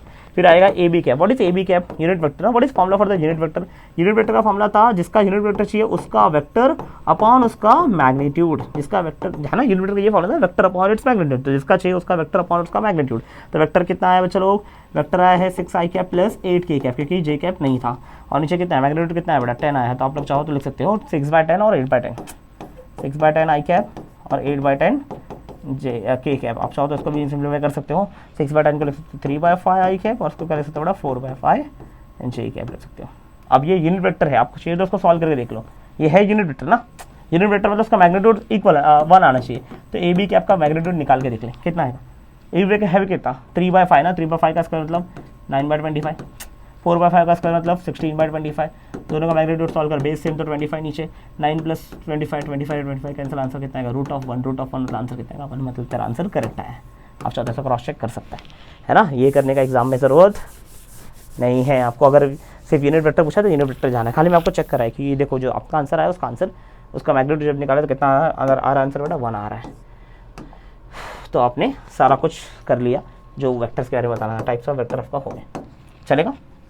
अभी वेक्टर ऑपरेशन में क्या क्या कर सकते हैं, आप दो वेक्टर को ऐड कर सकते हैं, एडिशन पॉसिबल है। अब दो वेक्टर आपको दे रखा है, दोनों वेक्टर को ऐड करना है, चलेगा। दो वेक्टर को सब्ट्रैक्ट कर सकते हैं, दो वेक्टर को मल्टीप्लाई भी कर सकते हैं। उसके लिए हम लोग पढ़ेंगे डॉट प्रोडक्ट और cross product. Multiplication of 2 vector भी अलाउड है ना, but division of 2 vector allowed नहीं है। हम लोग और एक चीज़ कर सकते हैं, हम लोग और एक चीज़ क्या कर सकते हैं मालूम है क्या, हम लोग स्केलर मल्टीपल ऑफ वेक्टर कर सकते हैं। मैंने बोल सकता हूँ एक वेक्टर ना 3 टाइम्स ऑफ दूसरा वेक्टर हो सकता है। स्केलर मल्टीपल भी अलाउड है। क्या अलाउड है बेटा, स्केलर मल्टीपल अलाउड है, दो वेक्टर का एडिशन अलाउड है, दो वेक्टर का सब्सट्रैक्शन अलाउड, दो वेक्टर का मल्टीप्लिकेशन नॉर्मल भी अलाउड है, बट उसका डिवीजन अलाउड नहीं है। कभी दो वेक्टर को डिवाइड करने का कोई रूल नहीं है। चलेगा बच्चा लोग, तो आपको यही सब चीज़ छोटा छोटा चीज़ है, खाली समझ में आना चाहिए कि डिवीजन कभी अलाउड नहीं, ये सब हम लोग कर सकते हैं। ओके, फिर आ जाओ, कुछ लॉ है, लॉ देखेंगे फटाफट। ये सब लॉ खत्म करेंगे, अगला 10 मिनट में मैं सोचूंगा फटाफट लॉ खत्म कर देंगे। फिर आपको रिजोल्यूशन, एडिशन, सब्सट्रैक्शन का फॉर्मूला दूंगा, मल्टीप्लिकेशन ऑफ 2 वेक्टर, ये थोड़ा सा जाएगा टाइम। चलेगा चलो, है ना। तो होप करेंगे लेकिन कि थोड़ा टाइम में, आधे घंटे के अंदर ये सब कुछ बता दो कंटेंट, है ना। आगे का थियरी था इसलिए फटाफट हो गया, बट ये वाला थोड़ा सा जाएगा, आपको फॉर्मूला में देना पड़ेगा, थोड़ा समय भी लग सकता है, तो थोड़ा जल्दी जल्दी ट्राई करेंगे करने का। उसके बाद हम देखो 30 क्वेश्चन से एक क्वेश्चन किया, मतलब अभी 29 क्वेश्चन और करने, 29 क्वेश्चन और करने। तुम सोच रहे हो 29 क्वेश्चन मैं ट्राई करूँगा। आज का लेक्चर 2 घंटे के अंदर खत्म हो जाना चाहिए। अभी तक हमने 45 मिनट्स नहीं, 35 मिनट्स हो चुके हैं हमारे लेक्चर शुरू होते होते, लगभग 34-35 मिनट, है ना। थोड़ा ऊपर नीचे हो सकता है, maybe I am wrong, time ऊपर नीचे बोल रहा हूँ, बट 35 मिनट्स के आसपास हो चुके हैं। हमने आधा चैप्टर ये है, काफ़ी अच्छी स्पीड में है, अच्छा स्पीड चल रहा है। ऐसे ही करते रहोगे तो मैं आपको हर 2-3 घंटे के अंदर एक चैप्टर उड़ाने का पूरा ट्राई करूँगा। टाइम ज़्यादा भी लग जाए तो फिर कोई तकलीफ की बात नहीं, बट ये 11th का है इसलिए मैं ज़्यादा टाइम नहीं दे रहा हूँ, थोड़ा जल्दी जल्दी करने की कोशिश कर रहा हूँ क्योंकि आपको एक क्वेश्चन एक्सपेक्टेशन है यहाँ से। बट ये प्रॉफिट ये है कि आपको ये बेसिक है वेक्टर्स, आपको 12th में भी बहुत सारे जगह इस्तेमाल होता है, तो ये आपको सॉल्व करने अच्छे से आना चाहिए। अगर ये अच्छे से आएगा तो आपको बहुत सारी चीज़ें आपके लिए आसान होने वाली हैं। क्लियर है बच्चों? ठीक है, तो आज हम लोग सीखते हैं अगला topic, that is triangle law. क्या होता है ट्राइंगल लॉ? ट्राइंगल लॉ कैसे करना है? अभी आपको कोई पूछता है ट्राइंगल लॉ क्या बताओगे? ट्राइंगल लॉ क्या बोलता था जरा फटाफट अगर मैं आपको बोलूँ तो शॉर्ट में, आप सबको पता है ट्राइंगल लॉ क्या होता है। आपको बस इतना याद रखना है, अगर कभी भी पहले वेक्टर का जहाँ पर एंड होता है, अगर दूसरे वेक्टर का वहीं से स्टार्ट होता है, अगर पहले वेक्टर का जहाँ पे एंड होता है वहीं से दूसरे वेक्टर का स्टार्ट होता है, तो पहले वेक्टर का स्टार्ट और दूसरे वेक्टर का एंड आपका क्या बताएगा? रिजल्टेंट बताएगा। क्या बताएगा? रिजल्टेंट। और रिजल्टेंट का फॉर्मूला कितना आएगा? चलो दोनों वेक्टर के एडिशन के इक्वल आएगा। यही था ट्राइंगल लॉ, और कुछ खास काम नहीं है। इसका एग्जाम्पल कैसे आ सकता है? बट एग्जाम्पल में अगर क्वेश्चन आए तो कैसे आएंगे क्वेश्चन? आपको बोलेगा एक वेक्टर है 3i, दूसरा वेक्टर है 2i प्लस 5j है, तो इसका रिजल्टेंट कितना आएगा? तो बोलने का पहला वेक्टर का जहाँ पे एंड हो रहा है वहीं से अगर दूसरे वेक्टर की शुरुआत कर दो तो ये इसका रिजल्टेंट आ जाएगा। तो रिजल्टेंट कितना आएगा? दोनों का एडिशन। ये कौन सा वेक्टर था? 3i, ये कितना था बेटा? 2i प्लस 5j था, अरे है ना। तो रिजल्टेंट कितना आ जाएगा बच्चा लोग? दोनों को ऐड करना, 3i plus 2i plus 5j, 3 plus 2 कितना आएगा? 5i प्लस कितना आएगा? 5j आ जाएगा। ऐसा रिजल्ट आ जाएगा। इसमें कुछ खास काम नहीं है, बहुत सिंपल सा चीज़ है, इसमें कोई खास काम नहीं। बस इतना समझना कि पहले का जहाँ से एंड होगा अगर वहीं से दूसरे के स्टार्ट हो रही है तो पहले का स्टार्ट से लेकर दूसरे के एंड को बोलेंगे हम लोग रिजल्टेंट बोलेंगे। अभी पॉलीगॉन लॉ में क्या था? अगर मान लें बहुत सारे लॉ एक साथ आ गए, पॉलीगॉन लॉ क्या बोलता था? पॉलीगॉन लॉ शॉर्ट में समझा रहा हूँ बच्चा लो। पॉलीगॉन लॉ क्या बोलता है? पहले वेक्टर का जहाँ एंड हुआ वहीं से दूसरे का स्टार्ट हुआ, वहीं से तीसरे का स्टार्ट हुआ, है ना। तीसरा जहाँ एंड हुआ वहीं चौथे का स्टार्ट हुआ, चौथा जहाँ एंड हुआ वहीं पाँचवें का स्टार्ट हुआ, और ऐसे अगर तुमने सारा वेक्टर ले रखा है तो इसका रिजल्टेंट कहाँ आएगा? तो बोलना पहला वेक्टर का स्टार्ट से लेके लास्ट वेक्टर के एंड को आएगा तुम्हारा रिजल्टेंट। जितना वेक्टर्स आएगा सबको ऐड करते जाना, a bar plus b bar plus c bar plus d bar plus e bar. Condition बस इतना ही है कि फर्स्ट वेक्टर जहाँ शुरू हो रहा है वहीं से दूसरे वेक्टर, जहाँ फर्स्ट वेक्टर खत्म हो रहा है वहीं से दूसरा स्टार्ट हो, जहाँ दूसरा खत्म हो रहा है वहाँ तीसरा स्टार्ट हो, जहाँ तीसरा खत्म हो रहा है वहाँ चौथा स्टार्ट हो, जहाँ चौथा खत्म हो रहा है वहाँ पाँचवा स्टार्ट होना चाहिए। अगर ऐसा हुआ तो फर्स्ट का स्टार्ट और लास्ट का एंड वो तरह क्या बताएगा? रिजल्टेंट किसके इक्वल आएगा? सबके सम के इक्वल आएगा। इसका एग्जांपल चाहिए था, आप एग्जांपल ऐसे से देख सकते हो। आपको बोल रखा है कि एक वेक्टर ऐसा, एक वेक्टर ऐसा, एक वेक्टर ऐसा, एक वेक्टर ऐसा हो जाए, और आपको पूछे रिजल्टेंट। और रिजल्टेंट कैसे बचा? देखिए जैसे बोल देखा है, ये बोल रखा है आपको 2i प्लस 3j, ये बोल रखा है सिर्फ i, ये बोल रखा है 2i माइनस 3j है, और ये बोल रखा है माइनस i माइनस 2j। चलेगा बच्चा लो। और रिजल्टेंट पूछा, रिजल्टेंट कैसे निकालो? तो बोलना फर्स्ट वेक्टर ऐसे जा रहा था, दूसरा वेक्टर जहाँ पे फर्स्ट का एंड हुआ वहीं से दूसरा ऐसे स्टार्ट कर दे, तीसरा वाला वेक्टर ऐसे दिख रहा है, चौथा वेक्टर ऐसे दिख रहा है, तो इसका रिजल्टेंट कहाँ जाएगा? फर्स्ट के स्टार्ट से लेके लास्ट के एंड तक। This is your resultant r बार। और r बार की वैल्यू किसके आएगी? सबके सम के इक्वल आएगा। आप सबका सम कर देना, जो भी आंसर आएगा उसको लिख देना। सबका सम कैसे करोगे बच्चा लो? अगर मैं यहाँ पर सबका सम लिखने जाऊँ तो देखो, आ जाओ, r बार की वैल्यू कितनी आएगी? देखो 2i प्लस 3j, फिर दूसरा वाला सिर्फ i, तीसरा वाला प्लस करते जाओ, तीसरा वाला कितना दिख रहा है बेटा? 2i माइनस 3j, चौथा वाला कितना दिख रहा है? Minus i minus 2j। क्या क्या सॉल्व हो रहा है बेटा? देखो 2i plus i, 3i plus 2i, 5i minus i कितना आएगा बच्चा लोग? 4i आया। और j में कितना आएगा? 3j minus 3j cancel, minus 2j एक बचेगा। चलेगा बच्चा लोग? तो 4i minus 2j, this is your resultant. चलेगा? आप सीधा ऐसे लाइन में ऐड करना, मेरे पास जगह का मैं खाली थोड़ा शॉर्ट में करने के लिए ऐसा कर रहा हूँ। ये कौन सा लॉ है? Triangle law. और वो कौन सा लॉ है बेटा? Polygon law. फिर आता था associative law. What is meaning of associative law? Associative law बहुत सिंपल शब्द में आपको बोलूँ, एसोसिएटिव लॉ का मतलब क्या होता है? जैसे आपको 3 वेक्टर को ऐड करना है, a bar plus b bar plus c bar, 3 vector add कर रहे हैं, तो 3 वेक्टर ऐड करने का तरीका कैसा होता है? आप डायरेक्ट ऐड करो, आप चाहो उसको टुकड़े में ऐड करो। टुकड़े में कैसे ऐड करोगे? पहले a bar plus b bar solve करो, फिर उसको किसके साथ सॉल्व करो? c बार के साथ सॉल्व करो। या तो आप चाहो तो पहले क्या करो बच्चा लोग? a बार प्लस b बार से में पहले सॉल्व कर लो, b बार प्लस c बार सॉल्व कर लो, फिर उसको किसके साथ सॉल्व कर लो? a बार के साथ करो। मतलब वही है, a b c तीनों साथ में सॉल्व करो। चाहिए तो पहले a b को सॉल्व करो, फिर c के साथ करो, फिर चाहिए तो a को बाद में सॉल्व करो, पहले b प्लस c को सॉल्व करो, फिर इसका जो आंसर आएगा a के साथ। जैसे मैं आपको एग्जाम्पल दे रहा हूँ, ये a बार है, ये b बार है, और ये c बार है। इसका आंसर बताओ कहाँ से आएगा? फर्स्ट का स्टार्ट से लेके लास्ट का एंड, रिजल्टेंट डायरेक्ट आ जाएगा। कितना आएगा answer? a bar plus b bar plus c बार। आप चाहो तो डायरेक्ट जाओ, आप चाहो तो ऐसे भी जा सकते हैं। पहले a प्लस b का सॉल्व करो, a का एंड है वहीं से b का स्टार्ट हो रहा है, तो ये रिजल्टेंट आएगा इनका। कितना आएगा? a बार प्लस b बार। फिर आप चाहोगे तो बोलोगे ये इन दोनों का रिजल्टेंट है ये ना, अरे a और b का रिजल्टेंट है a प्लस b का जहाँ एंड हो रहा है वहीं से c स्टार्ट हो रहा है, तो ये कितना आएगा बेटा? a plus b plus c आ जाएगा। या तो आप उल्टा करो, आप बोलो बी प्लस सी का रिजल्टेंट कितना आएगा, बी का जहाँ एंड वहीं से सी का स्टार्ट, तो ये कौन सा वेक्टर होगा, B plus C is equal to ये कितना आएगा, बी बार प्लस सी बार आएगा। तो बी बार प्लस सी बार कैसा है, ये ए बार है, ए बार से B bar plus B C bar, वही आंसर आएगा, इसका रिजल्ट सही में आएगा। तो बड़ा तीन अलग तरीके से, पर एक बार डायरेक्ट गए, एक बार कैसे गए, ये पहले इन दोनों को सॉल्व किया, फिर सी के साथ सॉल्व किया, एक बार कैसे सॉल्व किया बेटा, बी और सी को एक साथ सॉल्व किया, फिर इसको ए के साथ सॉल्व किया। अरे है ना, इसको बोलते हैं एसोसिएटिव लॉ। कम्यूटेटिव लॉ क्या बोलता है बेटा, A bar plus B bar लिखो या बी बार प्लस ए बार लिखो, बात एक ही है, इसमें कुछ फर्क पड़ने वाला नहीं है। इसको बोलते हैं कौन सा लॉ, कम्यूटेटिव लॉ। कौन सा लॉ, कम्यूटेटिव लॉ। तो आपसे आपको लॉ भी समझ में आने चाहिए। तो ये जितने भी लॉज मैंने लिख रखे वो सारे आपको लॉ पता होना चाहिए। तो शॉर्ट में आपको ये लॉ मैंने बता दिया कि लॉ आपको क्या क्या समझना चाहिए। ज़्यादा इसमें पंचायत करने की ज़रूरत नहीं है, इतना अगर आपको समझता रहेगा तो आप लोग काफ़ी है। चलेगा, अगली बात पे आते हैं, रेजोल्यूशन ऑफ वेक्टर क्या होता है, फिर addition and subtraction of two vector करेंगे। समय फिर से देख लेता हूँ, और इस 52 मतलब 42 मिनट हो गए, जब 40 मिनट। ओके, वेरी गुड, बहुत अच्छी बात है।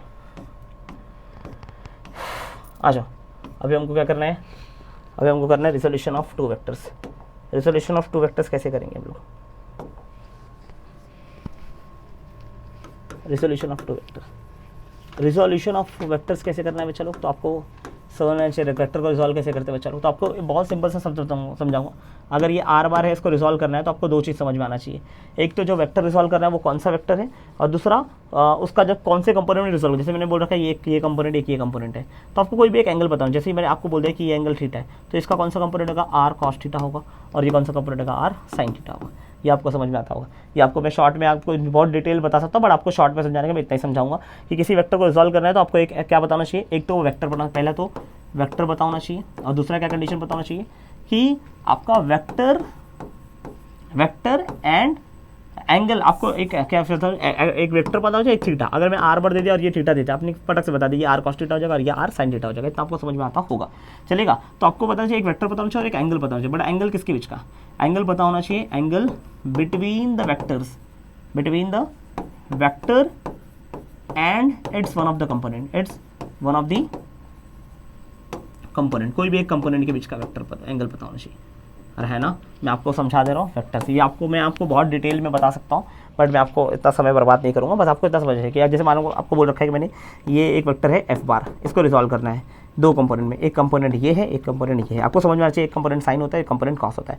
मैंने आपको ये वाला एंगल थीटा दे रखा है, तो इसके बगल वाला क्या आएगा, कॉस थीटा आएगा, और जो बचा वो कौन सा कंपोनेंट आएगा, साइन कंपोनेंट आएगा। सबको प्रूफ भी मैं देता हूँ, बट मैं फिलहाल प्रूफ आपको दे रहा नहीं हूँ। एक कंपोनेंट कॉस और एक कंपोनेंट साइन। कौन सा, जो बगल वाला कंपोनेंट रहेगा वो कॉस रहेगा, जो बचेगा कंपोनेंट वो कौन सा आएगा बेटा, साइन आएगा। इसमें आपको समझ में आना चाहिए, ठीक है, पक्का ये चीज़ समझेगा आपको चलो कि रिजोल्यूशन कैसे करना है, ये बात आपको समझ में आना चाहिए कि रिजोल्यूशन ऑफ टू वेक्टर्स कैसा होता है। चलेगा, आप चाहो तो उसके अंदर मैं बहुत कुछ समझा सकता हूँ, बट फिलहाल के लिए मैं आपको इतना बता रहा हूँ। चलेगा कि रिजोल्यूशन कैसे करना है ना। अगर फॉर्मूला चाहिए तो मैं आपको फॉर्मूला दे देता हूँ फटाफट। फॉर्मूला देखो रिजोल्यूशन ऑफ टू वेक्टर में कैसे कैसे फॉर्मूला आएगा। चलो, मैंने आपको बोल दिया कि एक वेक्टर था एफ बार, तो उसका एक कंपोनेंट कितना आएगा, एफ एक्स आएगा, एक कंपोनेंट कितना आएगा बेटा, एफ वाई आएगा। चलेगा, चलेगा। मैंने अगर बोल दिया ये वाला एंगल थीटा है, तो आपको समझना चाहिए अगर ये एफ वाई है तो ये वाला साइड भी एफ वाई होगा, ये एफ एक्स है तो ऊपर वाला कितना आएगा बेटा, एफ एक्स होगा। अब अगर मैंने एक ट्राइंगल कंसिडर किया, ये ट्राइंगल कंसिडर किया, देखिए राइट एंगल ट्राइंगल है, ये एफ है, ये क्या है तेरा एफ वाई है, ये तेरा एफ एक्स है, ये एंगल तेरा थीटा है। तो यहाँ से अगर पाइथागोरस थ्योरम लगाएगा, पाइथागोरस थ्योरम क्या बोलेगा, पाइथागोरस थ्योरम क्या बोलेगा, चलो हाइपो का स्क्वायर मतलब एफ का स्क्वायर इज इक्वल टू कितना आएगा बेटा, फर्स्ट टर्म का स्क्वायर मतलब एफ एक्स का स्क्वायर प्लस कितना आएगा बेटा, एफ वाई का स्क्वायर। तो एफ की वैल्यू कितनी आएगी बेटा, under root of F X square plus F Y square. अब अगर आप लोग यहाँ से साइन थीटा अप्लाई करो, साइन थीटा की वैल्यू कितनी आएगी, चलो साइन थीटा की वैल्यू कितनी आएगी, साइन थीटा के लिए अपोजिट अपॉन हाइपोटेनस, अपोजिट कितना दिख रहा है बेटा, एफ वाई, हाइपोटेनस कितना दिख रहा है, एफ। तो what is value of F Y कितना आ गया बच्चा यहाँ पर बेटा, एफ साइन थीटा। अरे है ना। अब अगर यहाँ से कॉस थीटा लगाओ, कॉस थीटा के लिए कितनी आएगी बच्चा, एडजस्टन अपॉन हाइपोटेनस, एडजस्टन कितना दिख रहा है, F X upon F. Answer कितना आएगा बेटा, F X is equal to कितना आएगा बेटा, एफ कॉस थीटा। अरे है ना। तो एफ एक्स की वैल्यू कितनी है, एफ कॉस थीटा आ गया। अगर मैं यहाँ पे टेन थीटा अप्लाई करूँ तो टेन थीटा कितना आएगा बेटा, opposite upon hypotenuse that is F Y upon F X आएगा। चलेगा, ये फॉर्मूला आपको पता होना चाहिए। यहाँ से आप चाहो तो एक फॉर्मूला ऐसा निकालते हैं, theta is equal to tan inverse of F Y upon F X. एक बात बताओ, अगर ये तुम्हारा एफ था, ये थीटा था, तो ये क्या होना चाहिए, एफ कॉस थीटा आना चाहिए। देखो आया, एफ एक्स के लिए कितनी, एफ कॉस थीटा आया। क्यों आया, हम लोग ने ऐसे याद रखा थीटा के बगल वाला कॉस, बट क्यों ऐसा आता है ना। और जरा एफ वाई की वैल्यू कितनी आई बच्चा लोग, एफ आई देख एफ साइन थीटा है, जो कि मैंने बोल भी रखा है ना कि जो बचा वो ये जो एंगल के बगल वाला कॉस और जो बचा वो क्या मेरा साइन है। रेजोल्यूशन ऑफ वेक्टर में आपको इतना ही खाली पता होना चाहिए, इतना पता रहेगा तो आपको काफ़ी हो जाएगा। देखो ये आपको रिजल्टेंट का फॉर्मूला आया, ये समझा, दो कंपोनेंट आया और दोनों कंपोनेंट के बीच का एंगल आया। समझ में आ रहा है? चलो बहुत सिंपल सा चीज़ है, कुछ खास आपको याद रखने की जरूरत नहीं है, आपको खाली इतना याद रखना, मैंने यहाँ पे जो बताया वही याद रखो। खाली एक वेक्टर दिया है, आपको दो चीज़ पता है, ये वेक्टर पता होना चाहिए और एंगल पता है। कौन सा angle? Angle between the vector and it's one of the component. Vector का बीच में और जो कंपोनेंट आपको निकालना है वो कंपोनेंट के बीच का एक एंगल पता होना चाहिए। बस इतना चीज़ आपको समझ में आता रहेगा तो आप लोग काफ़ी कुछ कर लेंगे। चलेगा? Okay very good. आ जाओ। ओके ये हो गया रिजोल्यूशन ऑफ वेक्टर। तो अपने रिजोल्यूशन ऑफ वेक्टर भी डन कर दिया आपने, तो उसको ही मार्क कर लेता हूँ फटाफट। अब एडिशन सब्सट्रैक्शन बताता हूँ। एडिशन ऑफ वेक्टर क्या होता है और सब्सट्रैक्शन ऑफ वेक्टर दोनों साथ में बताता हूँ। एडिशन और सब्सट्रैक्शन को हाँ जो यहाँ पर एडिशन ऑफ वेक्टर्स बता रहा हूँ। Addition of two vectors, addition of two vectors. क्या कहानी है एडिशन ऑफ टू वेक्टर्स की और क्या कहानी है subtraction of two vectors. Subtraction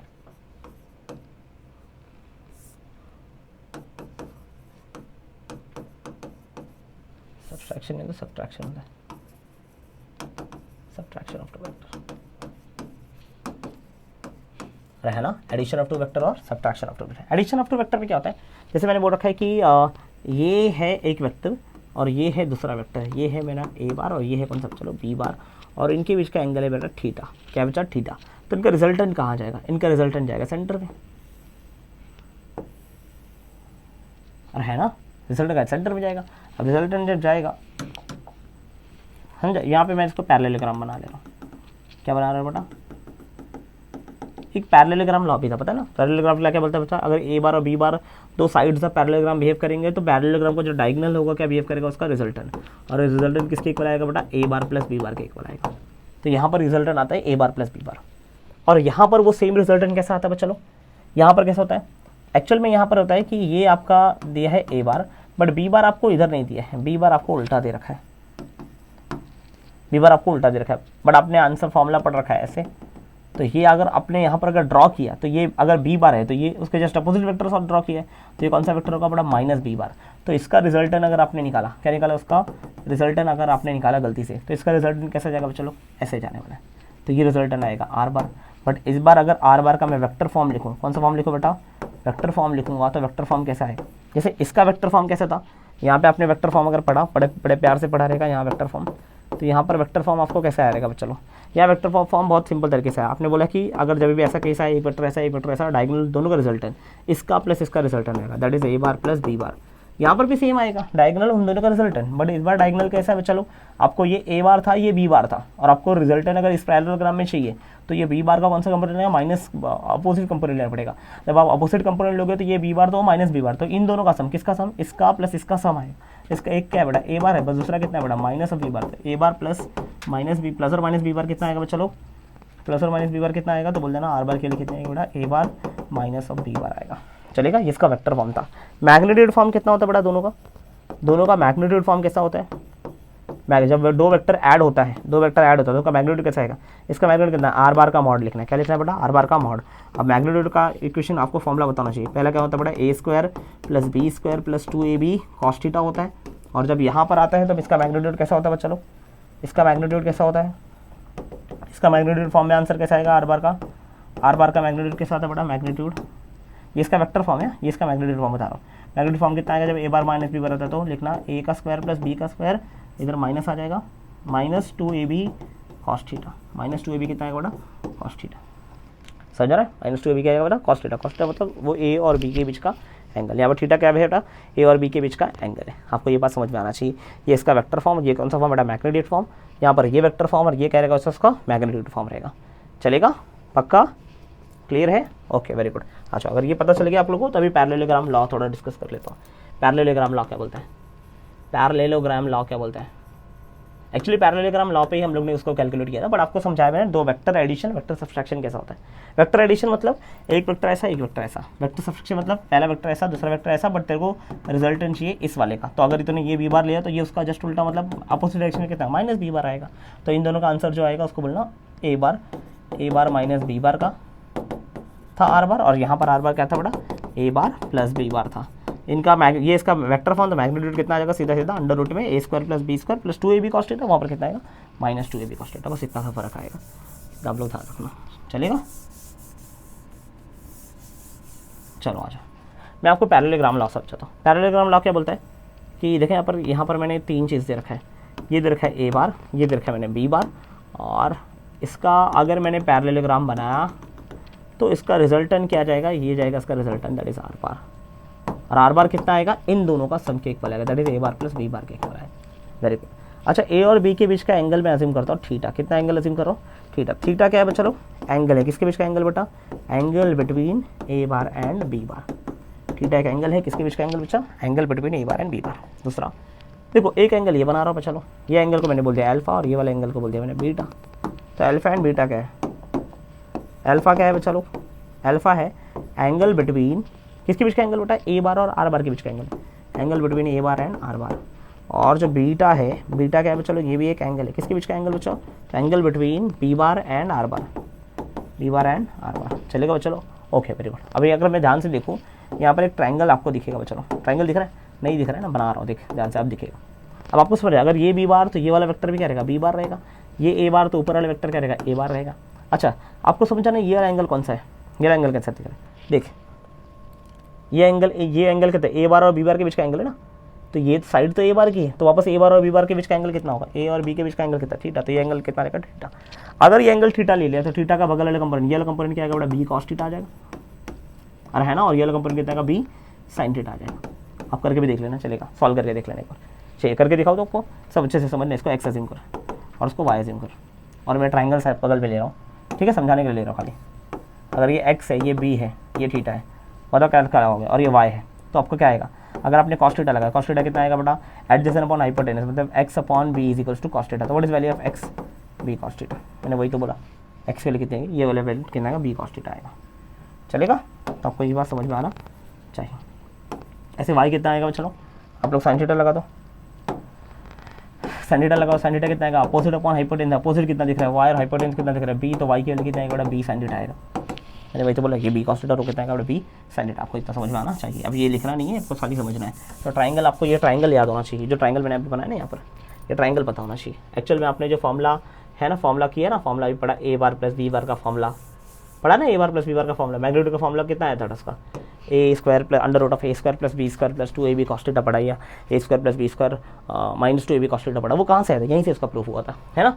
आपको समझ में आना चाहिए कि यहाँ पर अपने यहाँ से आपको एक पॉइंट डिवाइड कर रहे हैं, यहाँ से यहाँ तक का वेक्टर है ए बार, और ये वेक्टर कौन सा बचा, बी कॉस थीटा, और ये वेक्टर कितना बचा लो, बी साइन थीटा है, और ये कितना है तुम्हारा बचा लो, आर बार है।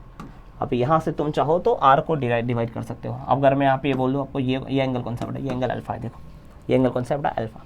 तो यहाँ से आपको याद रखना रिजल्टेंट कितना आता है, रिजल्टेंट का फॉर्मूला, अगर मैं इसको वेक्टर फॉर्म में बोलूँ, वेक्टर फॉर्म में बोलूँ तो आर बार क्या आएगा बेटा, दोनों का addition, that is A bar plus B bar. ये इसका कौन सा फॉर्म होगा, चले वेक्टर फॉर्म, जिसको आप लोगों ने वेक्टर एडिशन अभी बोला था नहीं बोला था, तो ये आपका वेक्टर फॉर्म निकल गया। अब इसका मैग्नीट्यूड फॉर्म कैसा आएगा, मैग्नीट्यूड फॉर्म आपको बता रहा हूँ, इसके अंदर आप खाली पाइथागोरस थ्योरम लगा देना, आपको आ जाएगा, है ना। प्रूफ चाहिए रहेगा तो आपको प्रूफ नहीं दे रहा हूँ फिलहाल, सीधे से फॉर्मूला देखें, 2ab क्या आएगा चलो कॉस थीटा। बट यहाँ से मैं फॉर्मूला किसका देना चाहता हूँ ना, टैन अल्फा का। टैन अल्फा का फॉर्मूला आपने पढ़ रखा था, अल्फा का फॉर्मूला कितना आएगा, अपोजिट अपॉन हाइपोटेनस। अब अपोजिट आप लोग ना बहुत रटता है बहुत लोग इसको, तो रटो मत इसको। टैन अल्फा का फॉर्मूला कितना आएगा, सीधा सीधा क्या दिख रहा है, बी साइन थीटा दिख रहा है, अपॉन नीचे कितना दिख रहा है बी, है ना। अल्फा क्या आएगा, opposite upon opposite upon adjacent ना, अपोजिट कितना B sine theta, upon adjacent कितना दिख रहा है, A plus B cos theta, है ना। तो A plus B cos theta. Similarly क्या होगा बीटा के लिए जब सॉल्व करेगा, देखो जब अल्फा था तो ऊपर कितना है बेटा, अल्फा किसके बीच का एंगल है बेटा, ए और रिजल्टेंट के। जब अल्फा था तो ऊपर बी साइन थीटा है, तो बीटा आएगा तो ऊपर कितना आएगा बेटा, ए साइन थीटा आएगा, और नीचे कितना आएगा, इधर ए प्लस बी कॉस थीटा था तो इधर कितना आएगा, बी प्लस ए कॉस थीटा आएगा। बस इतना सा फर्क है ना, टैन अल्फा टैन बीटा और रिजल्टेंट का फॉर्मूला। ये सारा फॉर्मूला मैंने आपको पैरेललोग्राम लॉ के हिसाब से दे रखा है। Addition of vector, subtraction of vector, parallelogram law of vector, सारा कुछ हो गया। अब एक लास्ट खाली टॉपिक बचा रहा है, that is multiplication of two vector. जैसे वो मल्टीप्लिकेशन खत्म हो जाए, हमारा कंटेंट मतलब जो मुझे समझाना है मैंने ऑलमोस्ट चीज़ आप लोगों को बता रखा है। 2-6 हो गए हैं, मतलब लगभग 1 घंटे का लेक्चर होने आ रहा है, और 1 घंटे मैंने ऑलमोस्ट कंटेंट आपको देने का ट्राई कर दिया है, बस दो चीज़ और बाकी है। आई थिंक 10 मिनट में ये भी चीज़ हो जाएगा ख़त्म, चलेगा। फिर आप स्क्रीनशॉट लेना, स्क्रीनशॉट लेके हाँ स्क्रीनशॉट कर लेना, आप स्क्रीनशॉट लेना ही चलेगा। मैं आपको एक एक का अभी हट के दिखा दूंगा स्क्रीनशॉट एक एक करके, ठीक है। आप लोग एक एक का स्क्रीनशॉट ले लेना जितना भी मैंने पढ़ा है एक साथ। आप इसके शॉर्ट नोट्स बनाना रहेगा, शॉर्ट नोट्स बनाने हैं अपने लिए, बेटर होगा आप लोग के लिए शॉर्ट नोट्स कैसा बनाना है, ठीक है। अब मैं समझाता हूँ मल्टीप्लिकेशन ऑफ टू वेक्टर, आपको समझ में आता है मल्टीप्लिकेशन ऑफ टू वेक्टर क्या होता है। फिर इसके ऊपर एक एक करके क्वेश्चन सॉल्व करना शुरू करेंगे, है ना। वापस बोल रहा हूँ मैं, बहुत क्वेश्चन है भाई, सारे क्वेश्चन करने अपने को। 30 क्वेश्चन है, एक किया अभी तक खाली, 29 करता है, बट फटाफट होगा, टेंशन मत लेना। लास्ट के खाली 10 क्वेश्चन मेरे हिसाब से फास्ट थोड़ा लेंथी जाएगा, बाकी 20 क्वेश्चन तो ऐसे तुम लोग उठाएगा, है ना, सबको आएगा। बट ये है कि पूरा कंटेंट आपको समझा रहेगा, तो पूरा कंटेंट आपको समझा रहेगा। अभी समझाने का समय भी नहीं यार, अब तो बताने का समय आ चुका है। केमिस्ट्री से डील कर रहे हैं हम लोग, समझाना तो मुझे प्रश्न है कि प्रश्न को कैसे डील करना है, अरे है ना, ये तो आपको समझ में आना चाहिए, चलेगा। पानी है क्या? चलो ठीक है, देख लेंगे बाद में। 1 घंटा फुल के गला सूख रहे हैं, पर ठीक है, थोड़ा सा ये भी कंटेंट करा के फिर जाऊँगा। बट आपको तो वीडियो कट हो जाने वाला, वो पार्ट तो ट्रिम हो जाएगा आपको तो सब एक साथ दिखेगा, आपके लिए कोई ब्रेक नहीं है ना, क्योंकि लाइव तो चल नहीं रहा है, ये तो चल रहा है अपना शूट कर रहा है। मैं तुमको टाइम दिखा सकता है, लेकिन कितना बज रहा है, शूटिंग चल रहा है अभी 2:08 हो रहा है, अगर आप देख पा रहे हो तो दिख रहा है 2:08, उसके 2 बज रहे। मुझे नहीं पता अभी ये वीडियो शूट करते करते कितना टाइम और लगेगा, जो भी लगे उससे क्या फ़र्क पड़ता है, दिन तुमको पहुंचना चाहिए बस, बाकी क्या भगवान का दिया सब कुछ है, दौलत है, शौहरत है, किसके पास है, बस ये ढूंढना बाकी रह गया। जल्दी ही आ जाओ। हमको दो मल्टीप्लिकेशन ऑफ 2 वेक्टर भी अलाउड है, मल्टीप्लिकेशन ऑफ 2 वेक्टर्स भी हम लोग कर सकते हैं। आपको थोड़ा शॉर्ट कंटेंट बताते जाता हूँ। क्या लिखा मैंने बेटा, मल्टीप्लिकेशन ऑफ 2 वेक्टर। मैं जितना चीज़ लिखूँगा आप लोग उतना चीज़ पता होना चाहिए। मल्टीप्लिकेशन ऑफ 2 वेक्टर्स आपको पता होना चाहिए। क्या होता है मल्टीप्लिकेशन ऑफ 2 वेक्टर्स में, 2 वेक्टर मल्टीप्लाई करेंगे, है ना।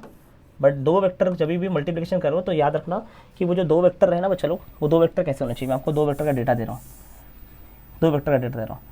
दोनों वेक्टर कैसा होना चाहिए, पहला वेक्टर अगर ए बार ले लो, दूसरा वेक्टर बी बार ले लो। पहला वेक्टर अगर तुमने लिखा है A1 आई कैप B1 जे कैप, ये अज्यूम कर रहा हूँ C1 के कैप, और ये क्या ले रहा बेटा A2 आई कैप B2 जे कैप और C2 के कैप ले रहा हूँ। मैं फिर से बोल रहा हूँ, ये दोनों वेक्टर मैंने लेट किया है। लेट मतलब समझता हम सोच रहे हैं ऐसा कोई 2 वेक्टर है तो पहला तो ये दोनों वेक्टर क्या करने चाहिए, आपस में एक दूसरे को कोइंसाइड होने बहुत जरूरी। जैसे अगर मान ले एक वेक्टर A बार है, दूसरा वेक्टर B बार है, तो दोनों वेक्टर एक दूसरे को कोइंसाइड करने चाहिए। जब कोइंसाइड करेंगे तो इनके बीच में कुछ ना कुछ क्या फॉर्म होगा बेटा, एंगल फॉर्म होगा। तो उनके बीच का एंगल को हम लोग बोलते हैं बेटा थीटा। और जब भी ऐसा केस होगा तो इनका 2 मल्टीप्लिकेशन पॉसिबल है। या तो पहली बात समझाना आपको, 2 वेक्टर होना चाहिए, दोनों वेक्टर कोइंसाइड करने चाहिए, और 2 वेक्टर कोइंसाइड कर रहे हैं तो उनका 2 मल्टीप्लिकेशन पॉसिबल। या तो डॉट प्रोडक्ट, जिसको हम लोग बोलते हैं स्केलर प्रोडक्ट, और या तो क्या बचा लोग क्रॉस प्रोडक्ट। या तो क्या बता, क्रॉस प्रोडक्ट। डॉट प्रोडक्ट में क्या होता है बच्चा लोग, डॉट प्रोडक्ट में क्या होता है, डॉट प्रोडक्ट हम लोग ऐसे डिनोट करते हैं ना, A बार डॉट B बार। और क्रॉस प्रोडक्ट कैसे डिनोट करते हैं बेटा, A बार क्रॉस B बार। क्योंकि यहाँ पर जो आंसर आता है रिजल्टेंट को लिखते हैं R, और यहाँ पर जो आंसर आता है उसको लिखते हैं R बार। क्योंकि यहाँ पर जो रिजल्टेंट होता है, यहाँ का रिजल्टेंट जो होता है वो स्केलर होता है। रिजल्टेंट यहाँ पर कौन सी क्वांटिटी होता है बेटा, स्केलर क्वांटिटी होता है। और यहाँ पर जो रिजल्टेंट क्वांटिटी आता है, रिजल्टेंट क्वांटिटी यहाँ पर जो होता है वो कौन सी क्वांटिटी होता है बच्चा, रिजल्टेंट यहाँ पर रिजल्टेंट होता है वेक्टर क्वांटिटी। कौन सी क्वांटिटी होता है बच्चा, वेक्टर क्वांटिटी। फिर से मैं समझा रहा हूँ, होप करता आपको समझेगा। 2 वेक्टर होना चाहिए, दोनों वेक्टर कोइंसाइड करने चाहिए, उनके बीच का एंगल थीटा होगा।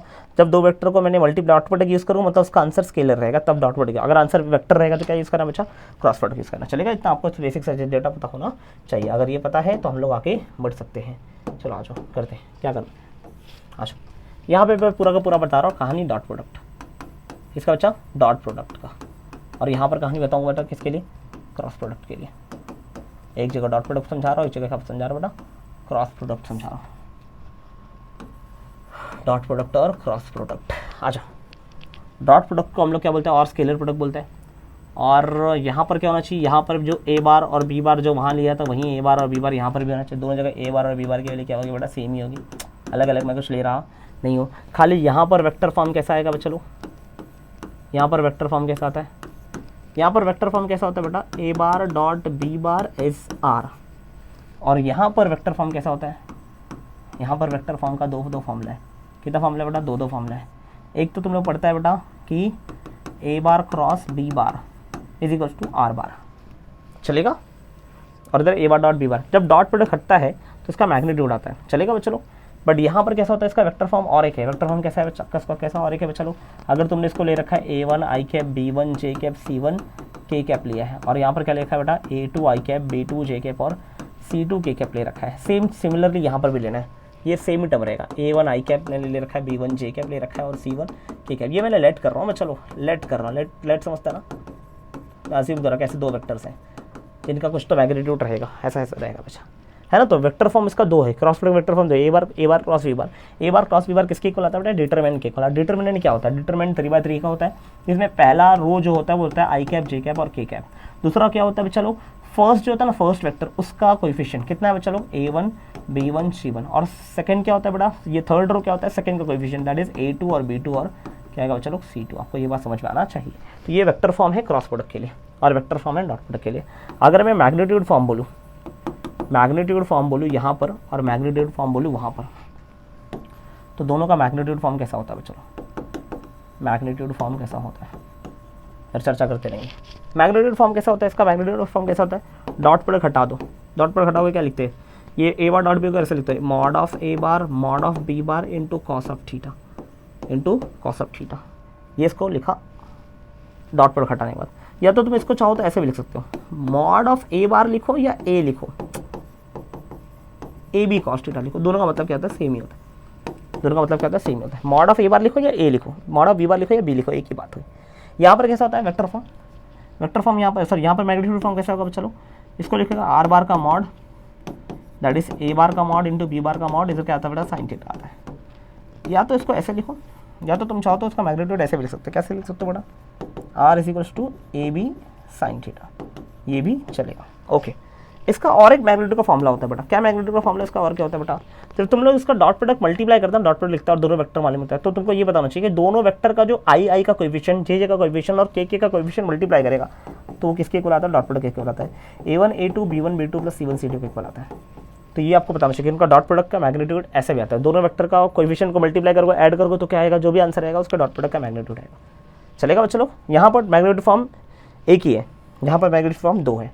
यहाँ पर वेक्टर फॉर्म एक है, वहाँ पर वेक्टर फॉर्म कितना बच्चा लोग, दो है। चलेगा पक्का। मैं और चीज़ें आपको बताने जा रहा हूँ, जरा देखते जाना। याद रखना यहाँ पर ये वाला कब यूज़ करना है, यहाँ पर अच्छा आपको कुछ और चीज़, जैसे आई डॉट आई कितना होता है, जे डॉट जे कितना होता है और के डॉट के कितना होता है, कितना होता है बेटा, ये सब की वैल्यू कितनी आती है बेटा, 1 आती है। यहाँ पर क्या होता है बेटा, आई क्रॉस आई कर दिया तो, जे क्रॉस जे कर दिया तो, के क्रॉस के कर दिया तो आंसर कितना आता है बेटा, 0 आता है। चलेगा।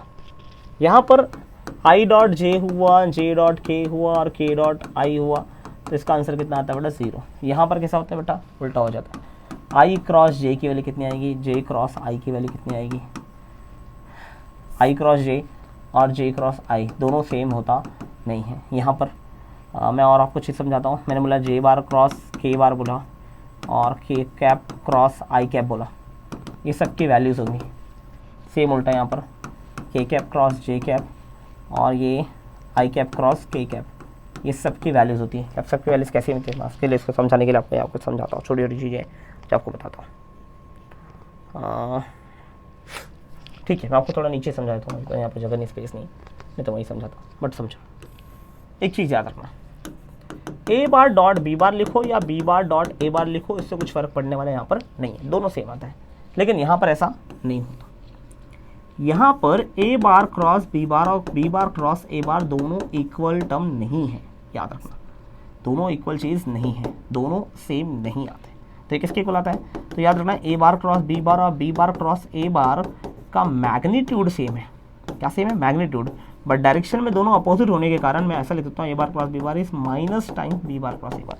वो दोनों इक्वल आते नहीं, वेक्टर फॉर्म में इक्वल नहीं, क्यों इक्वल नहीं, क्योंकि दोनों का magnitude same, but direction opposite होने की वजह क्या होता है बेटा, उल्टा होता है। मैं आपको समझाता हूँ। जैसे मैंने बोला कि ये है मेरा ए बार और ये है मेरा बी बार है, तो क्रॉस प्रोडक्ट का कैसा आता है, अभी आपको समझ में आना चाहिए कि क्रॉस प्रोडक्ट का आंसर आता है वेक्टर। क्रॉस प्रोडक्ट का आंसर क्या आता है बच्चा, वेक्टर। अगर ये आंसर वेक्टर है तो इसका डायरेक्शन भी होगा, और इसका डायरेक्शन कैसे देते हैं बेटा, इसका जो वेक्टर है ना, ये इसका वेक्टर क्रॉस प्रोडक्ट में डायरेक्शन ऑफ वेक्टर कैसा होता है बच्चा, कोई पूछा डायरेक्शन कैसे देते हैं तो तुम बोला डायरेक्शन देता है इसका बेटा राइट हैंड रूल से। कौन से रूल से, चलो राइट हैंड रूल से। अब राइट हैंड रूल में आपको लगा के दिखाता हूँ, चलो ध्यान से देखना। अगर मैंने बोला ए बार क्रॉस बी बार, जैसे मैंने बोले ये ए बार है और ये बी बार है, कोई और मार्कर है, एक्स्ट्रा पेन, ठीक है सुनिए ना सर।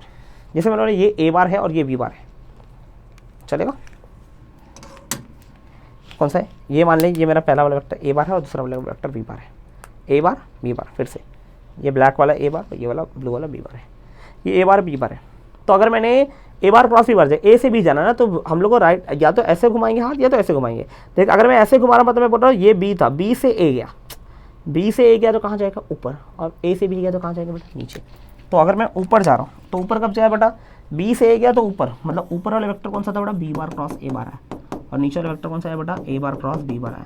देखो दोनों वेक्टर ही आया, बट इसका डायरेक्शन ऊपर गया, इसका डायरेक्शन कहाँ गया बच्चा, नीचे गया। दोनों एक ऊपर डायरेक्शन एक नीचे डायरेक्शन, तो ये भी इन दोनों का आंसर रिजल्टेंट है, ये भी इन दोनों का रिजल्टेंट है, दोनों का रिजल्ट मल्टीप्लिकेशन से आ रहा है, मतलब मैग्नीट्यूड सेम आएगा, बट एक ऊपर वाला अलग है, नीचे वाला अलग है, डायरेक्शन अलग है। मतलब अगर ये एक्स बार आएगा तो ये कितना आएगा, चलो माइनस एक्स बार होगा, ये अगर एक्स बार आएगा तो ये कितना आएगा बेटा, माइनस एक्स बार है। खाली मैग्नीट्यूड में डिफरेंस रहेगा, बाकी कोई चेंज होने वाला नहीं है, दोनों का सॉरी मैग्नीट्यूड सेम आएगा, खाली क्या डायरेक्शन चेंज होना। डायरेक्शन चेंज होने से क्या, जो वेक्टर रहेगा पहला वाला अगर x I cap Y J cap Z cap है, तो दूसरा वाला कितना रहेगा, minus x I cap minus Y J cap और माइनस जेड के कैप आएगा, चलेगा, खाली माइनस में आएगा, चलेगा बच्चा लोग। तो आप लोग ये चीज़ समझ में आना चाहिए।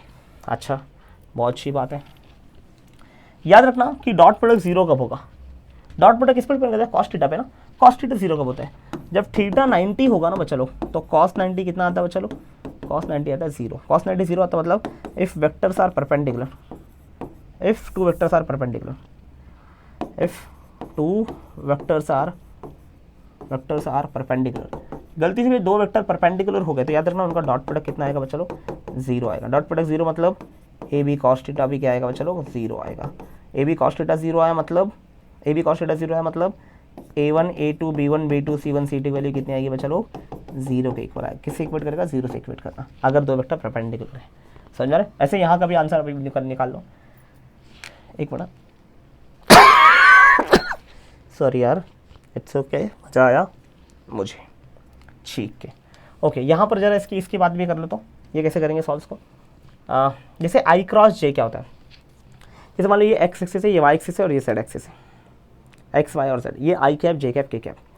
अभी तुमने बोला आई क्रॉस जे ना, आई कैप है जे कैप है, इसका अभी आपका आंसर क्रॉस प्रोडक्ट का आंसर वेक्टर होता है ना, देखो डॉट प्रोडक्ट का आंसर स्केलर होता है, तो या तो 1 आया या तो 0 आया, बट इसका आंसर क्या आएगा, वेक्टर फॉर्म में आएगा। वेक्टर फॉर्म में कितना आएगा जरा देखता हूँ, कितना आएगा, आई क्रॉस जे कितना, आई है ये जे है, आई जे के, तो आई से जे आंसर किधर गया, के की तरफ जा रहा है, तो इसको लिखा के कैप लिखो।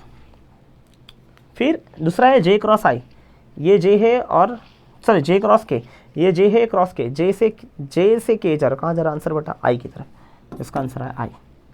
फिर के से आई जाओ, ये के है ये आई है, के से आई कहाँ जाएगा बड़ा, ऊपर गया मतलब जे कैप, और ये जस्ट उल्टा जा रहा है तो कितना लिखो, इसको माइनस के कैप, इसको लिखना माइनस आई कैप और इसको लिखना माइनस जे कैप लिखो, चलेगा चलो चलेगा। अच्छा इसका डॉट प्रोडक्ट जीरो क्यों मालूम है, क्योंकि अगर दो सेम वेक्टर है, दोनों का डायरेक्शन अगर सेम है तो आंसर क्या आएगा, जीरो आएगा। मैं आपको इस पर चर्चा करता हूँ। देखो जैसे मैंने बोला था इधर थीटा 90 है क्या, तो आंसर कितना है, जीरो। ऐसे क्रॉस प्रोडक्ट जीरो कब होने वाला है, क्रॉस प्रोडक्ट जीरो कब होता है चलो, तो याद रखना क्रॉस प्रोडक्ट जीरो तब होगा जब थीटा कितना होगा बेटा, sign cos theta, cross product जैसे मैंने ए बार क्रॉस बी बार, किस पे डिपेंड करता है, A bar cross B bar.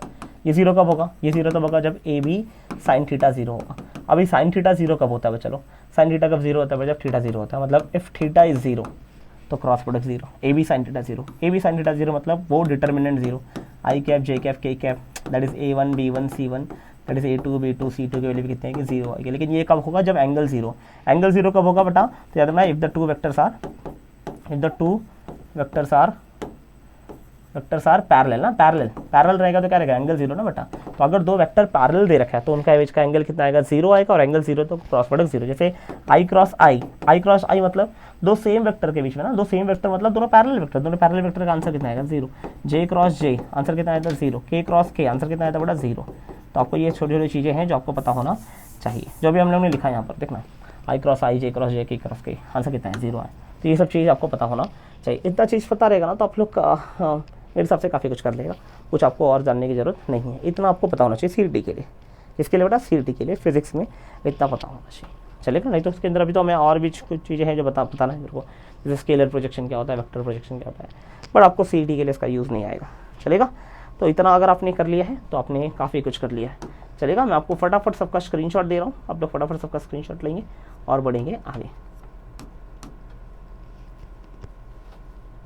ये हमारा था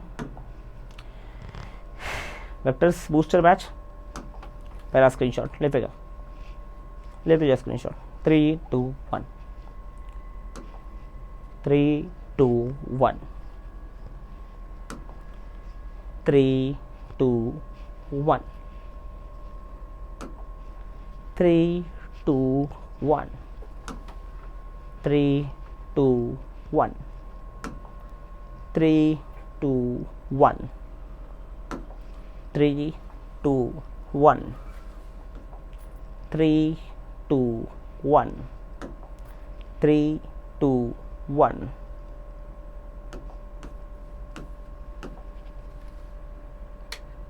ये था 3 2 1, ले लिया।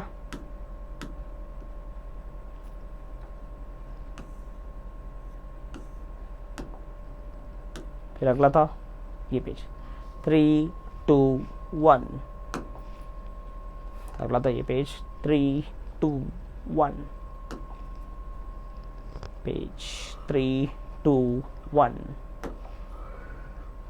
Addition subtraction 3 2 1, parallelogram law 3 2 1, multiplication of vector page number 1 3 2 1 3 2 1 3 2 1, last 3 2 1। Screenshot हो गया रहेगा, होप करता हूँ, चलेगा। अच्छा मैं आपको अभी कुछ चीज़ लिख रहा हूँ, जैसे मैंने आपको लिख दिया है ए बार मतलब क्या है, ए मतलब क्या है, मॉड ऑफ ए बार का मतलब क्या है, ए कैप का मतलब क्या है, और ए बार का स्क्वायर का मतलब क्या है। ए बार मतलब क्या बता रहा हूँ बच्चा लोग, मैं वेक्टर बता रहा हूँ। ए बोला है मतलब क्या बता रहा हूँ बेटा, मैग्नीट्यूड बोल रहा हूँ मैं। अगर मॉड ऑफ ए बार लिखा है तो भी क्या लिख रहा हूँ बच्चा लोग, मैग्नीट्यूड लिख रहा हूँ। और मैंने कहीं पर लिखा है ए कैप मतलब क्या बता रहा हूँ बेटा, मैं यूनिट वेक्टर बता रहा हूँ। और अगर इसके बाद मैंने मॉड ऑफ ए बार का स्क्वायर लिखा है मतलब क्या बता रहा हूँ मैं, वेक्टर का स्क्वायर मतलब उसके मैग्नीट्यूड का स्क्वायर है। मॉड ऑफ ए बार का स्क्वायर लिखा मैंने कहीं पे, ए बार का स्क्वायर मतलब उसके मैग्नीट्यूड का स्क्वायर कहते हैं। जब ए स्क्वायर ए बार का स्क्वायर कोई वेक्टर का स्क्वायर है ना, समझ जाना उसके मैग्नीट्यूड का स्क्वायर मतलब इन शॉर्ट किसका डेटा बेटा, ये भी मैग्नीट्यूड का ही डेटा है। किसका डेटा बेटा, मैग्नीट्यूड का। तो ये वेक्टर, ये मैग्नीट्यूड, ये भी मैग्नीट्यूड, ये वेक्टर का स्क्वायर मतलब उसके मैग्नीट्यूड का स्क्वायर, मैग्नीट्यूड का डेटा। और ये ए क्या मतलब यूनिट वेक्टर, इतना आपको पता होना चाहिए। इतना पता रहेगा तो काफ़ी कुछ आपको पता है, चलेगा। ओके ठीक है, तो अब हम लोग क्वेश्चन स्टार्ट करेंगे। क्वेश्चन स्टार्ट करने जा रहे हैं। मैं आपको समय देख लेता हूँ ज़रा, कितना समय हो रहा है, ये लेक्चर कितना टाइम हो गया। ओके लगभग 1 घंटा 10 मिनट हो चुका है हमको। अब फटाफट 29 क्वेश्चन, अब देखते हैं कितने टाइम में हम लोग खत्म करते हैं। ठीक है फटाफट स्क्रीनशॉट हो चुका है, बस यूँ गया और यूँ आया। ओके बच्चा लोग, हम लोग को भी अगला आगे करते हैं। आ जाओ क्वेश्चन करते हैं फटाफट। क्या क्वेश्चन है, पहला क्वेश्चन है if the vector is a unit vector then find the value of C. अच्छा वेक्टर क्या दे रखा है जरा ध्यान से देखेंगे तो आपको जो वेक्टर दे रखा है, जैसे अज्यूम कर लो आर बार है, वो आर बार की वैल्यू कितनी दे रखी है बच्चा लोग, 0.8 आई कैप दे रखा है प्लस 0.3 जे कैप दे रखा है, और लास्ट में क्या दे रखा है सी टाइम्स के कैप। आपको बोल रखा है ये आर बार यूनिट वेक्टर मतलब उसका मैग्नीट्यूड कितना होगा 1। मैग्नीट्यूड कैलकुलेट करते कैसे बच्चा लोग, पहले तो आप ये समझो, मैग्नीट्यूड होगा बच्चा उसका 1, बट आपका मैग्नीट्यूड आएगा कैसे, सबका कोएफिशिएंट का स्क्वायर करोगे तो आप क्या लिखोगे, कोई 0.8 का स्क्वायर लिखोगे, फिर 0.3 का स्क्वायर लिखोगे, प्लस क्या लिखोगे सी का स्क्वायर लिखोगे। ये मैग्नीट्यूड किसके इक्वल है, 1 के इक्वल है। 1 के इक्वल मतलब इसके सॉल्व करो, 0.8 का स्क्वायर मतलब 0.64 और है ना, 0.3 का स्क्वायर मतलब 0.09, और 0 सी का स्क्वायर कितना आएगा, सी स्क्वायर आएगा। सॉल्व कर, स्क्वायर रूट स्क्वायर करोगे दोनों साइड का तो 1 का स्क्वायर 1 आ जाएगा, ये आ जाएगा 0.64 + 9 कितना आ जाएगा चलो, अगर इसको सॉल्व करो 0.64 + 9 कितना आएगा 0.73 आएगा, प्लस कितना आएगा बेटा सी स्क्वायर आएगा। 0.73 इधर आना तो 1 - 0.73 1 - 0.73 इज इक्वल टू कितना आएगा, सी स्क्वायर आएगा। अभी 1 - 0.73 करोगे तो आंसर कितना आएगा, जब लिखता हूँ 1 - 0.73 करोगे तो आंसर कितना आएगा, is equal to C square करोगे तो आंसर आएगा 0.27 is equal to C square. तो सी के लिए कितना आएगा, √0.27 आएगा, ये आपका आंसर आने वाला है। तो इसको यूनिट लिखते हैं, खाली यूनिट मतलब उसकी कुछ तो यूनिट होगी सी जो भी रहेगा, चलेगा। चलो तो ये इसका आंसर आने वाला है। ऐसे क्वेश्चन आएंगे, ऑप्शन दिए रहेंगे, फिलहाल के लिए मैं फिलहाल के प्रैक्टिस के लिए दे रहा हूँ, इसलिए आंसर नहीं दिया खाली, चलेगा। चलो ओके, अगला क्वेश्चन है find the vector parallel to V bar has magnitude 10। आपको एक वेक्टर पूछा है और वेक्टर का मैग्नीट्यूड कितना दे रखा है बच्चा लोग, 10 दे रखा है। मैं आपको पूछा है, वेक्टर पूछा है, जब भी उसका मैग्नीट्यूड दिया होगा, मैग्नीट्यूड कैसे लिखते हैं लोग, तो आप लोगों ने मैंने आपको समझाया था, आपको मैग्नीट्यूड लिखना पड़ेगा इनटू क्या लिखना पड़ेगा, कोई भी एक यूनिट वेक्टर लिखना पड़ेगा। मैग्नीट्यूड इनटू क्या लिखना पड़ेगा, कोई भी एक यूनिट वेक्टर। अब यहाँ पर कौन सा यूनिट वेक्टर लिखना चाहिए बच्चा लोग, बट आपको याद रखना यूनिट वेक्टर कौन सा होना चाहिए, यूनिट वेक्टर वो होना चाहिए जो उसके डायरेक्शन है, रिक्वायर्ड वेक्टर का डायरेक्शन। तो आपको कौन सा पूछा, आपको बोला find the vector which is parallel to V bar, मतलब कौन सा लिखना चाहिए। अगर आपका वेक्टर मान लो एक्स बार कोई वेक्टर है तो उसका मैग्नीट्यूड कितना होगा, एक्स बार का mod, but into unit vector कौन सा करना चाहिए, इसके पैरेलल पूछा ना, तो वी कैप लिख दो, क्या लिख दो बड़ा, वी कैप लिख दो चुप करके। आपको जो मैग्नीट्यूड दे रखा है, कितना दे रखा है मैग्नीट्यूड, रिक्वायर्ड वेक्टर मैग्नीट्यूड ना, मतलब एक्स बार आपका रिक्वायर्ड वेक्टर अपने लिए, तो एक्स बार का मैग्नीट्यूड कितना दे रखा है आपको, 10 गिवन है। बस आप लोग सॉल्व पुट करो, सॉल्व करो, ये 10 हो जाएगा। वी कैप कितना आएगा वी कैप कितना आ जाएगा, अच्छा मैग्नीट्यूड को मैं सीधा एक्स बार का मॉड लिखो या एक्स लिख दो चलेगा, और वी कैप को लिखो V bar upon mod of V bar, मतलब नीचे उसका मैग्नीट्यूड लिखना है, ये आपको ऐसा मॉड में लिखता है। चलो आपको सब कुछ पता होना चाहिए। What is X bar 10, V bar कितना दिया गिवन है बच्चों लोग, that is I cap minus 25 J cap आएगा, ये आई कैप -25 जे कैप है, चलेगा। ये आपको दे रखा है, इसका मैग्नीट्यूड कितना आएगा, आई कैप -25, वी बार का मैग्नीट्यूड कितना आएगा, अंडर रूट नीचे सॉल्व कर लो तो, या डायरेक्ट लिख दो तो कहीं से सॉल्व करके बगल से लिख दो तो, वी बार का मॉड कितना आएगा, अंडर रूट में सॉल्व करो, 1 का स्क्वायर 1 स्क्वायर और -24 का स्क्वायर करेगा तो -25 का स्क्वायर करो, तो आंसर कितना आएगा चलो, 25 का स्क्वायर आएगा 625 + 1 कितना आएगा, 626 रूट में आएगा, कितना आएगा 626 रूट में, तो इसको नीचे लिख देना 626 रूट के अंदर, चलेगा चलो। तो इसको सॉल्व करोगे आंसर कितना आएगा, 10 I cap upon root of 626 आएगा, और -25 इंटू 10 करेगा तो 250 upon under root of 626 into कितना आएगा, जे कैप आएगा। तो ये आपका रिक्वायर्ड वेक्टर है जो आपको पूछा होगा, चलेगा चलो। तो ऐसे क्वेश्चन कैसे सॉल्व करना आपको समझ में आना चाहिए, ठीक है। नेक्स्ट क्वेश्चन आपको दे रखा है, फोर्स दे रखा है और ये एंगल 60 डिग्री दे रखा है। आपको वेक्टर्स के कंपोनेंट पूछा है, इन शॉर्ट वेक्टर्स कंपोनेंट बताओ, कंपोनेंट कितना आएगा। अगर ये 2 न्यूटन है फोर्स है और ये कॉस है तो उसका कंपोनेंट कौन सा आएगा, ये एक्स कंपोनेंट का आएगा, कितना आएगा कॉस थीटा आएगा, है ना, थीटा के बगल वाला कॉस कंपोनेंट देखिए कितना आएगा बेटा, F cos theta. F cos theta में तो कॉस थीटा कितना देगा 60 degree, what is F cos 60 कितना है, एफ कितना दे रखा है बेटा 2 न्यूटन, तो सीधे आंसर कितना आएगा चलो, इसका आंसर आएगा 2 इंटू कॉस ऑफ 60 कितना होता है, हाफ होता है, 2 से 2 कैंसिल, आंसर कितना है 1 न्यूटन। तो इसका ये कंपोनेंट है 1 न्यूटन, चलेगा। और ये कंपोनेंट कितना आएगा, एफ साइन थीटा के फॉर्म में आएगा, तो what is F sine theta, F sine theta की वैल्यू कितनी आएगी, एफ कितना है बेटा 2, साइन थीटा मतलब साइन 60 कितना होता है बेटा √3/2, √3/2 मतलब 2 इंटू √3/2 करोगे तो 2 से 2 कैंसिल, आंसर कितना आएगा √3। तो ये कंपोनेंट आया 1 न्यूटन और ये कंपोनेंट कितना है √3 न्यूटन आएगा, चलेगा चलो। बहुत फालतू क्वेश्चन था, कुछ खास इसके अंदर था नहीं। सिमिलरली आप ये वाला भी कर लेना चलेगा। अब ऐसे वाले क्वेश्चन आप लोग कर लेना कि कैसे रिजॉल्व करना है। ये कौन सा कंपोनेंट है, cos component, cos component 5√2 into cos of 45, cos of 45 कितना आएगा 1/√2, तो 5√2 इंटू 1/√2, √2 से √2 कैंसिल, कितना बचेगा सिर्फ और सिर्फ 5 न्यूटन। और यहाँ पर कितना दिख रहा है 5√2, अगर ये cos 45 तो ये कितना साइन 45 आएगा, तो कितना आएगा बेटा 5√2 into sine of 45, sine of 45 की वैल्यू भी कितनी आएगी बेटा 1/√2 आएगा।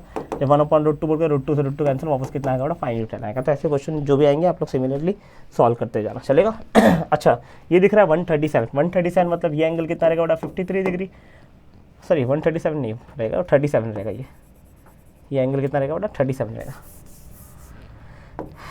37 चलेगा। अभी 37 में आपको पता होना चाहिए, आपको एक ट्राइंगल में आपको बताता हूँ, वो ट्राइंगल आपको पता रहेगा, बहुत अच्छी बात रहेगा। जैसे एक होता है साइड 3 होता है, एक 4 होता है, एक 5 होता है। 5 क्या होता है हाइपोटेनस होता है, 3 क्या होता है बेटा छोटी साइड होती है 3 और थोड़ी बड़ी साइड होती है 4। अच्छा 3 के सामने का एंगल याद रखना 37 और 4 के सामने का एंगल याद रखना 53 और 5 के सामने का एंगल 90। ये एक्चुअली में ट्राइंगल है 37 डिग्री 53 डिग्री और 90 डिग्री का ट्राइंगल है। और ये इसका साइड क्या होता है बेटा 3:4:5, 3:4:5 का साइड होता है। 3 4 5 का ट्राइंगल याद रखना। 3 4 5 का ट्राइंगल में 3 का अपोजिट एंगल 37 होता है, 4 का अपोजिट एंगल कितना होता है बेटा 53 होता है, 5 का अपोजिट एंगल कितना होता है 90 होता है।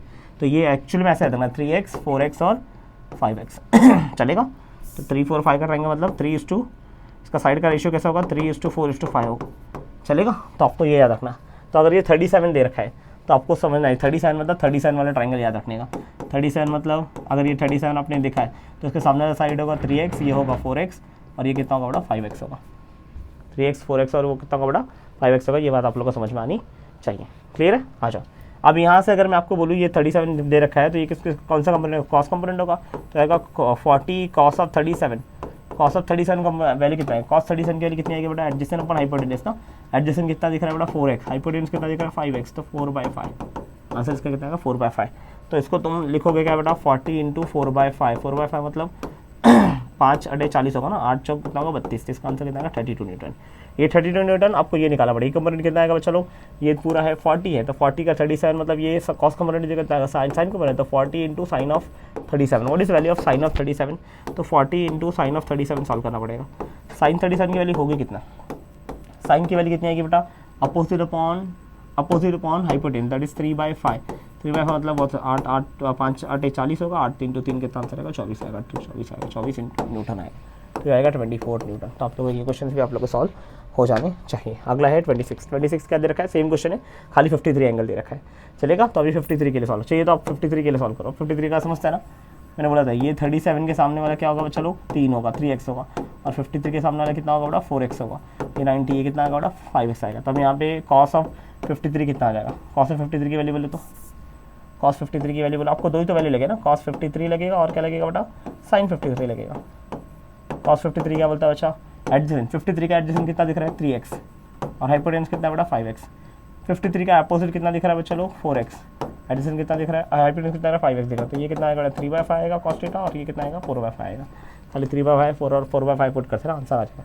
ये कितना आएगा कॉस कंपोनेंट मतलब cos ऑफ 60 × 60 वैल्यू है और इंटू 53 cos ऑफ 53, तो आंसर कितना आएगा cos ऑफ 53 की वैल्यू कितनी आएगी 60 × cos ऑफ 53, cos ऑफ 53 की वैल्यू कितनी है 3/5 है, 3 मतलब 12 × 5 = 60 होता है, 12 3 कितना होगा 36 न्यूटन, तो ये आया 36 न्यूटन। और ये कंपोनेंट कितना आएगा बड़ा 60 × sin ऑफ 53 आएगा, sin ऑफ 53 मतलब 60 × sin 53 लिखोगे, sin 53 की वैल्यू कितनी दिख रही है आपको बड़ा 4/5, तो 60 × 4/5 करोगे तो 12 × 5 = 60, 12 चौक 48, तो 48 न्यूटन आएगा। कितना न्यूटन आएगा चलो ये 48 न्यूटन आएगा। कितना न्यूटन आएगा बड़ा 48 न्यूटन, ठीक है। अगला कंपोनेंट आपको दिख रहा है क्वेश्चन में, चलो ये ए बार है ये बी बार है, इसके बीच का एंगल है थीटा, आपको ए बार का मॉड दिया है बी बार का मॉड दिया है, ए बार डॉट बी बार पूछा है। और ए बार डॉट बी बार कहाँ से निकालोगे, आपको पता है A bar dot B bar निकालने का formula A B cos theta होता है क्या ए बार ए क्या होता है मैग्नीट्यूड ना, मैग्नीट्यूड गिवन है, हाँ गिवन है 5, बी का मैग्नीट्यूड 8 है, कॉस ऑफ थीटा, थीटा दोनों के बीच का एंगल होता है, कितना एंगल दे रखा है बेटा 60, तो कितना आएगा बेटा 60 पुट कर दो, कितना आएगा 8 × 5 = 40 और 60 cos 60 के लिए कितनी होती है हाफ होती है, सॉल्व करने का आंसर कितना आएगा 20, ये 20 कितना है बड़ा ए बार डॉट बी बार की वैल्यू है, कुछ यूनिट नहीं दे रखा तो यूनिट कुछ मत रखना है, यूनिट लिख देना खाली, चलेगा। चलो नेक्स्ट क्वेश्चन प्लीज़। अगला क्वेश्चन है आपको एफ दे रखा है और ये एस डिस्प्लेसमेंट फोर्स दिया है और डिस्प्लेसमेंट का मैग्नीट्यूड भी गिवन है, वर्क डन पूछा है। What is the formula for work, कितना होता है चलो वर्क डन का formula F bar dot S bar होता है ना चलो, तो इसका आंसर कितना आएगा एफ एस कॉस थीटा हो जाएगा चलो, एफ एस कॉस थीटा ना। अभी फोर्स का मैग्नीट्यूड कितना दे रखा है बेटा 5 × √2, डिस्प्लेसमेंट का मैग्नीट्यूड कितना दे रखा है बेटा 10 और थीटा कितना दे रखा है 45। व्हाट इज कॉस 45 की वैल्यू बेटा 1/√2 ना, तो आंसर कितना आएगा 5 × √2 × 10 कितना आंसर आएगा 50√2 इंटू कॉस 45 मतलब 1/√2, √2 से √2 कैंसिल, आंसर कितना आएगा 50 आएगा, 50 जूल है ना। अब वर्क डन है तो उसका यूनिट कितना होगा जूल होगा, तो आपको ये क्वेश्चन भी समझ में आना चाहिए, ऐसे क्वेश्चन आएंगे तो आप लोग कर लेना। नेक्स्ट क्वेश्चन है चलो पी और क्यू दे रखा है, दोनों के बीच का एंगल थीटा दे रखा है पी और क्यू के बीच क्या है वैल्यूज दे रखा है और पी बार डॉट क्यू बार पूछा है। अभी पी बार डॉट क्यू बार कैसे आएगा, अगर आपको वेक्टर दिया है तो आपको पता है एक मैंने आपको फॉर्मूला बताया था, अगर पहला वाला वेक्टर a1 b1 c1 रहेगा, दूसरा a2 b2 c2 रहेगा, तो A bar dot B bar क्या था a1 a2 b1 b2 c1 c2, सबका कोएफिशिएंट मल्टीप्लाई करो और ऐड करो, तो यहाँ पर भी दोनों का कोएफिशिएंट वाले में ना मल्टीप्लाई करो ऐड करो, तो इसका कोएफिशिएंट है 3, इसका कोएफिशिएंट है 1, तो 3 × 1 और है ना प्लस 2 × -2 2 × -2 3 × 1 हुआ 2 × -2 और लास्ट कितना आएगा चलो लास्ट में क्या करना है 3 और 5 है ना, तो 3 × 5 ऐड करो मल्टीप्लाई करो ऐड करो सॉल्व करो, आंसर आए 3 × 1 3 2 × 2 -4 आएगा है ना -4 3 पे कितना आएगा 15, सॉल्व करो आंसर कितना आएगा बेटा 3 -4 -1 -1 + 15 आंसर कितना आएगा 14 आएगा। तो पी बार डॉट क्यू बार की वैल्यू कितनी आएगी बेटा 14 आएगी। चलेगा बच्चा, इसका आंसर कितना आएगा 14 पे। तो ऐसे क्वेश्चन आएंगे तो आप लोग करते हैं। मेरे को आपको सारे बेसिक्स के क्वेश्चन कराऊंगा, सारे बता रहा हूँ। एंड तक हम लोग जाएंगे, एंड तक बहुत अच्छे क्वेश्चन कर लेंगे। आ जाओ, आपको दो वेक्टर दे रखा है ए और बी, दोनों के बीच का एंगल कितना आ जाएगा 30 डिग्री। ए दे रखा है 3 यूनिट, बी दे रखा है 6 यूनिट। आपको क्रॉस प्रोडक्ट पूछा, क्रॉस प्रोडक्ट कैसे आएगा? ए बार क्रॉस बी बार की वैल्यू कितनी होती है बेटा ए बी साइन थीटा होती है। कितनी होती है बेटा ए बी साइन थीटा। अभी ए कितना गिवन है बच्चा लोग 3, बी कितना गिवन है 6, साइन ऑफ थीटा मतलब कितना गिवन है साइन थीटा कितना गिवन है बेटा 30 डिग्री। तो साइन 30, अब बता 3 6 कितना होगा 18, 18 इंटू 30 हाफ होगा। तो 18 का हाफ कितना आएगा 9। तो ये आंसर आएगा 9 यूनिट। कितना आएगा बच्चा लोग 9 यूनिट। चलेगा बच्चा, ठीक है। ये कौन सा क्वेश्चन था? नेक्स्ट क्वेश्चन, अगला क्वेश्चन है if the two vectors are this and this what is A bar cross B bar और बी बार क्रॉस ए बार। आपको पता होना चाहिए ए बार क्रॉस बी बार और बी बार क्रॉस ए बार दोनों की वैल्यू किसमें आएगी बेटा माइनस में आएगी। बस फर्क क्या रहेगा, माइनस का फर्क रहेगा, बाकी सब कुछ आएगा सेम आएगा। और ए बार क्रॉस बी बार निकाला तो ए बार क्रॉस बी बार कैसे निकाल सकते हो? ए बार क्रॉस बी बार कैसे निकाल सकते हो? डिटरमिनेंट सॉल्व करके। अरे आई cap J cap K cap, आपको दोनों का वेक्टर फॉर्म दे रखा है ना, दोनों का वेक्टर दे रखा है, दोनों का वेक्टर दिया है। तो डिटरमिनेंट सॉल्व करो फटाफट हटा दो। पहले कोएफिशिएंट कितना आएगा 2 3 6 आएगा, दूसरे कोएफिशिएंट कितना आ रहा है बेटा 1 1 -3 आ रहा है। सॉल्व करो, इसको सॉल्व करने का तरीका आपको पता होना चाहिए। अब ये आपको यहाँ पे मैंने सिखाया नहीं है, बट आपको समझाता हूँ कैसे करना है बच्चा लोग। कभी भी करो तो इसका कैसे करो, पहला टर्म किसका होगा बेटा आई कैप का होगा, दूसरा टर्म किसका होगा बेटा जे कैप का होगा, है ना। फर्स्ट टर्म आई कैप याद रखना, जितना कितना टर्म आएगा 3 टर्म आएगा, एक कम आई कैप का आएगा इंटू सम नंबर, फिर माइनस दूसरा टर्म जे कैप का आएगा इंटू सम नंबर, फिर तीसरा टर्म कितना आएगा के कैप का आएगा, बट प्लस में लिखना, पहला प्लस दूसरा माइनस तीसरा प्लस, पहला टर्म आई कैप का फिर जे कैप का फिर के कैप का। जब आई कैप का टर्म ढूंढो तो आई कैप का रो और कॉलम गायब करो और क्रॉस मल्टीप्लाई करो। क्रॉस मल्टीप्लाई करो आंसर कितना आएगा 3 × 3 -9 और 1 × 6 6 होगा। तो -9 -6 है ना। जे कैप का सॉल्व करना है, जे कैप का रो और कॉलम गायब, सॉल्व करना था 3 2 6 -6 और -6 है ना। ऐसा करते ना, क्रॉस मल्टीप्लाई समझते हैं ना, ऐसे करके ऐसे कर, है समझते हैं ना। इसको इससे मल्टीप्लाई करो, इसको मल्टीप्लाई करो और माइनस करो। तो 2 × -3 -6 माइनस 1 × 6 कितना आंसर है 6 आएगा। चलेगा, ऐसा के कैप करो, के कैप के लिए आंसर कितना आएगा जरा बोल। तो के को क्रॉस मल्टीप्लाई कितना 2 -3 2 -3। अब इसको सॉल्व कर दो, जो भी आंसर आएगा आपको सॉल्व करो। आंसर सॉल्व करो, कितना आंसर आएगा -9 -6 कितना आएगा बेटा -15 आएगा। -15 कितना है चलो आई कैप आया। यहाँ पर बोलो -6 -6 -12 इंटू माइनस कितना आएगा +12 इंटू जे कैप आएगा। लास्ट कितना 2 -3 कितना आएगा -1 कितना आएगा के कैप आएगा। आपने क्या निकाला ए बार क्रॉस बी बार निकाला, तो B bar cross B bar कितना आएगा, ए बार क्रॉस बी बार कितना है बच्चा आप लोगों को -15 आई कैप +12 जे कैप -1 के कैप आया ना, 1 के कैप आया। तो बी बार क्रॉस ए बार की वैल्यू कितनी है, जस्ट उल्टा हो जाएगा बच्चा लोग। जस्ट उल्टा मतलब -15 कितना होगा +15 आई कैप -12 जे कैप और +1 के कैप आएगा, +1 के कैप। चलेगा, तो ये आपको समझ में आना चाहिए क्रॉस प्रोडक्ट कैसे सॉल्व किया। चलेगा, ओके। सिमिलर क्वेश्चन है अगला बच्चा लोग, आपको ओमेगा बार दिया है, आर बार दिया है और वेलोसिटी पूछा है। आपको पता है ना वी बार का फॉर्मूला होता है, V bar is equal to omega bar cross R bar. अगर omega bar cross R bar तो क्रॉस प्रोडक्ट कैसे सॉल्व करोगे बच्चा, वापस से वही कहानी, आई कैप जे कैप और के कैप। फर्स्ट का कोएफिशिएंट ओमेगा बार का कोएफिशिएंट पहले लिखना, तो ओमेगा बार का कोएफिशिएंट कितना दिख रहा है 1 -1 और फिर 1, और फिर आर बार का कोएफिशिएंट कितना दिख रहा है बेटा 3 2 और 1। फिर वही सेम कहानी आपको सॉल्व करना है। 3 टर्म आएगा, पहला टर्म आएगा आई कैप का, फिर टर्म आएगा जे कैप का, फिर टर्म आएगा के कैप का। आई कैप का टर्म इंटू माइनस जे कैप का टर्म इंटू प्लस के कैप का टर्म इंटू। अब आई कैप का कैसे निकालोगे क्रॉस मल्टीप्लाई, आई कैप का रो और कॉलम गायब करोगे और क्रॉस मल्टीप्लाई करोगे। तो -1 -2 -1 -2 जे कैप का सॉल्व करो कितना आएगा बेटा 1 -3 के कैप का सॉल्व करो बेटा 2 माइनस ऑफ -3 +3 हो जाएगा, 2 + 3 आ जाएगा इधर। सॉल्व करो इसको, क्रॉस मल्टीप्लाई करो, सॉरी सॉल्व करो इसको, -1 -2 -3 आएगा, तो -3 आई कैप। इसका कितना आएगा 1 -3 -2 इंटू माइनस कितना आएगा +2 जे कैप आएगा, और ये लास्ट वाला कितना आएगा 5 के कैप आएगा। This is your V bar. तो what is the value of V bar कितना आ जाएगा बच्चा लोग -3 आई कैप +2 जे कैप और +5 के कैप आएगा। चलेगा, ये आया आपका कौन सा लीनियर वेलोसिटी। चलेगा, ये था आपका अगला क्वेश्चन। उसके बाद next question, if the given vectors are collinear vectors find the value of lambda. अच्छा, अगर मान लो दो वेक्टर आपको गिवन है ए बार एंड बी बार, दिख रहा है आप लोग प्यार से, ये बार है और ये बी बार है, दोनों वेक्टर गिवन है आपको। एक में बीच में देखो लैम्डा अननोन है, लैम्डा कैलकुलेट करना है आपको बोला है, 2 लाइन कोलिनियर है। कोलिनियर मतलब समझता है एक लाइन के अंदर है, एक लाइन में तो θ 0, याद है जब θ 0 तो कौन 0, साइन 0 या कॉस 0, साइन θ 0, और साइन थीटा जीरो होता है, तो साइन थीटा जीरो तो साइन जीरो, साइन जीरो मतलब कौन जीरो बच्चा लोग, ए बार क्रॉस बी बार जीरो आएगा, समझ ना। और ए बार क्रॉस बी बार मतलब एक डिटर्मिनेंट जीरो आएगा। किसका डिटर्मिनेंट जीरो, ए बार क्रॉस बी बार। और ए बार क्रॉस बी बार का डिटर्मिनेंट कितना आएगा, आई cap J cap K cap आएगा। फिर ए बार मतलब पहले का कोएफिशिएंट, पहले कोएफिशिएंट कितना दिख रहा है 1 1 3। फिर सेकंड कोएफिशिएंट कितना दिख रहा है लैम्डा 1 और 3, लैम्डा 1 और 3, ये 1 1 और 3 चलेगा। चलो यहाँ से तो मैं डायरेक्ट सोच रहा हूँ कि लैम्डा की वैल्यू 1 ही आने वाली है, बट फिर भी चाहिए तो सॉल्व कर लो। चलेगा, आ जाओ सॉल्व कैसे करेंगे वापस से, इसको बोलना है आपको जीरो से इक्वेट करना है। जीरो से कैसे इक्वेट करोगे, चलो बोलो तो 3 टर्म आएगा। पहला टर्म आएगा आई कैप का इनटू माइनस जे कैप का इनटू, फिर आएगा प्लस के कैप का इनटू, और लास्ट को इक्वेट करना है जीरो से। चलो आ जाओ, आई कैप का टर्म कैसे लिखोगे, आई कैप का रो और कॉलम गायब करोगे, कितना आंसर आएगा बेटा 3 माइनस 3 कितना है 0 ना, है ना, 3 माइनस 3 कितना आंसर है 0। फिर जे को सॉल्व करो, जे को कैसे सॉल्व करोगे, चलो 3 माइनस 3 लैम्डा, 3 माइनस 3 लैम्डा चलेगा। लास्ट टर्म किसका आएगा के कैप का, के कैप का टर्म गायब करो तो कितना आंसर है बेटा 1 माइनस लैम्डा, कितना आंसर है बेटा 1 माइनस लैम्डा। सॉल्व करो तो किससे इक्वेट करोगे, तो आप लोग बोले इधर 0 आई कैप आया, माइनस इधर कितना दिख रहा है बेटा, माइनस से अगर मल्टीप्लाई कर दो तो कितना दिखेगा तुमको, माइनस 3 जे कैप माइनस 3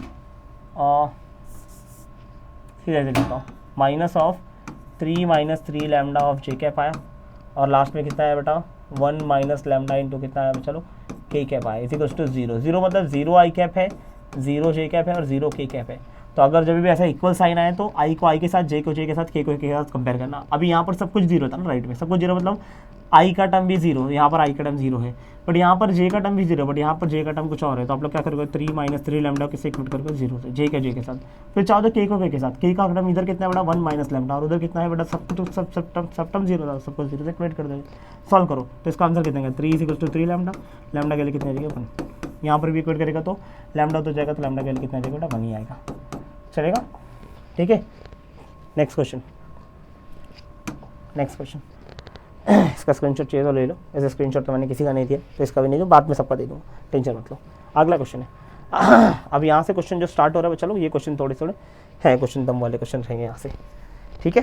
तो दम वाले मतलब आपको थोड़े से ढंग के क्वेश्चन रहेंगे जो आपको करने में थोड़ी कठिनाई हो सकती है, तो अगर आप ये करेंगे तो थोड़े से फास्ट रहोगे तो बढ़िया रहेगा। चलेगा, समय हो रहा है 254 मतलब हमने लगभग 1 घंटा 15 मिनट पहले किया था, 20 मिनट और मतलब 1.5 घंटा हो गया लेक्चर, 1 घंटे 35 मिनट के आसपास के, 30 मिनट 1.5 घंटे के आसपास। ओके आ जाओ, आपको बोल रखा है 2 फोर्स है, 2 फोर्स का मैग्नीट्यूड गिवन है, कितना गिवन है बच्चा लो, एक का गिवन है 8 न्यूटन, एक का गिवन है 15 न्यूटन। चलेगा, ओके ठीक है, वेरी गुड। और रिजल्टेंट आपको दे रखा है बेटा 17 न्यूटन।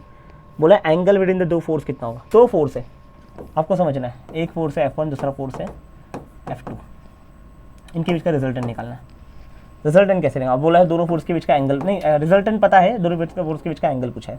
पहला फोर्स आपको दे रखा है 8 न्यूटन का, और दूसरा फोर्स दे रखा है मतलब एक फोर्स दे रखा है 15 न्यूटन का, और रिजल्टेंट कितना आ रहा है बच्चा लोग 17 न्यूटन का, और आपको पूछा है कि बताओ उनके बीच का एंगल कितना हो। तो आपको समझ में आता होगा कि जब भी ऐसा केस क्वेश्चन आए तो दो वेक्टर का रिजल्टेंट कैसे निकालते हैं बेटा, पैरेललोग्राम लॉ के हिसाब से फॉर्मूला सॉल्व करो डायरेक्ट, कितना आएगा बेटा पहले का स्क्वायर प्लस दूसरे a square plus b square मतलब f1 square plus f2 square plus कितना आएगा 2 times f1 f2 into cos theta आएगा। नेक्स्ट स्टेप में आप चाहो तो सबका स्क्वायर कर दो, स्क्वायर रूट ले लोगे तो कितना आंसर आएगा, ये R square is equal to कितना आएगा बेटा f1 square plus f2 square की वैल्यू कितना आएगी 2 times f1 f2 into cos of theta आएगा।